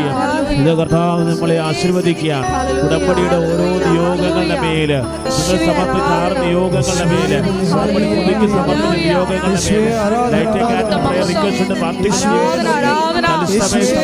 നിയോഗങ്ങളുടെ മേല് പതിപ്പിക്കുകയാണ്. അമ്മയുടെ മാതൃസഭയുടെ കൃപാസനം പ്രത്യക്ഷീകരണ സന്നിധാനത്തിൽ വന്ന് പ്രാർത്ഥിച്ചു പോയിട്ടുള്ള ഓരോ ദൈവമക്കളുടെ മേലും കർത്താവിന്റെ ദിവികാരുടെ സ്പർശം നൽകുകയാണ്. ബഹുമാനപ്പെട്ട ജോസഫിന്റെ കയ്യപ്പ് ഓരോ രോഗികളുടെ മേലും ദിവികാരുടെ സ്പർശനം നൽകുകയാണ്. ഈശോ സൗഖ്യപ്പെടുത്തുകയാണ്. ഹല്ലേലൂയ, ഹല്ലേലൂയ, ഹല്ലേലൂയ. ഈശോയെ ആരാധന.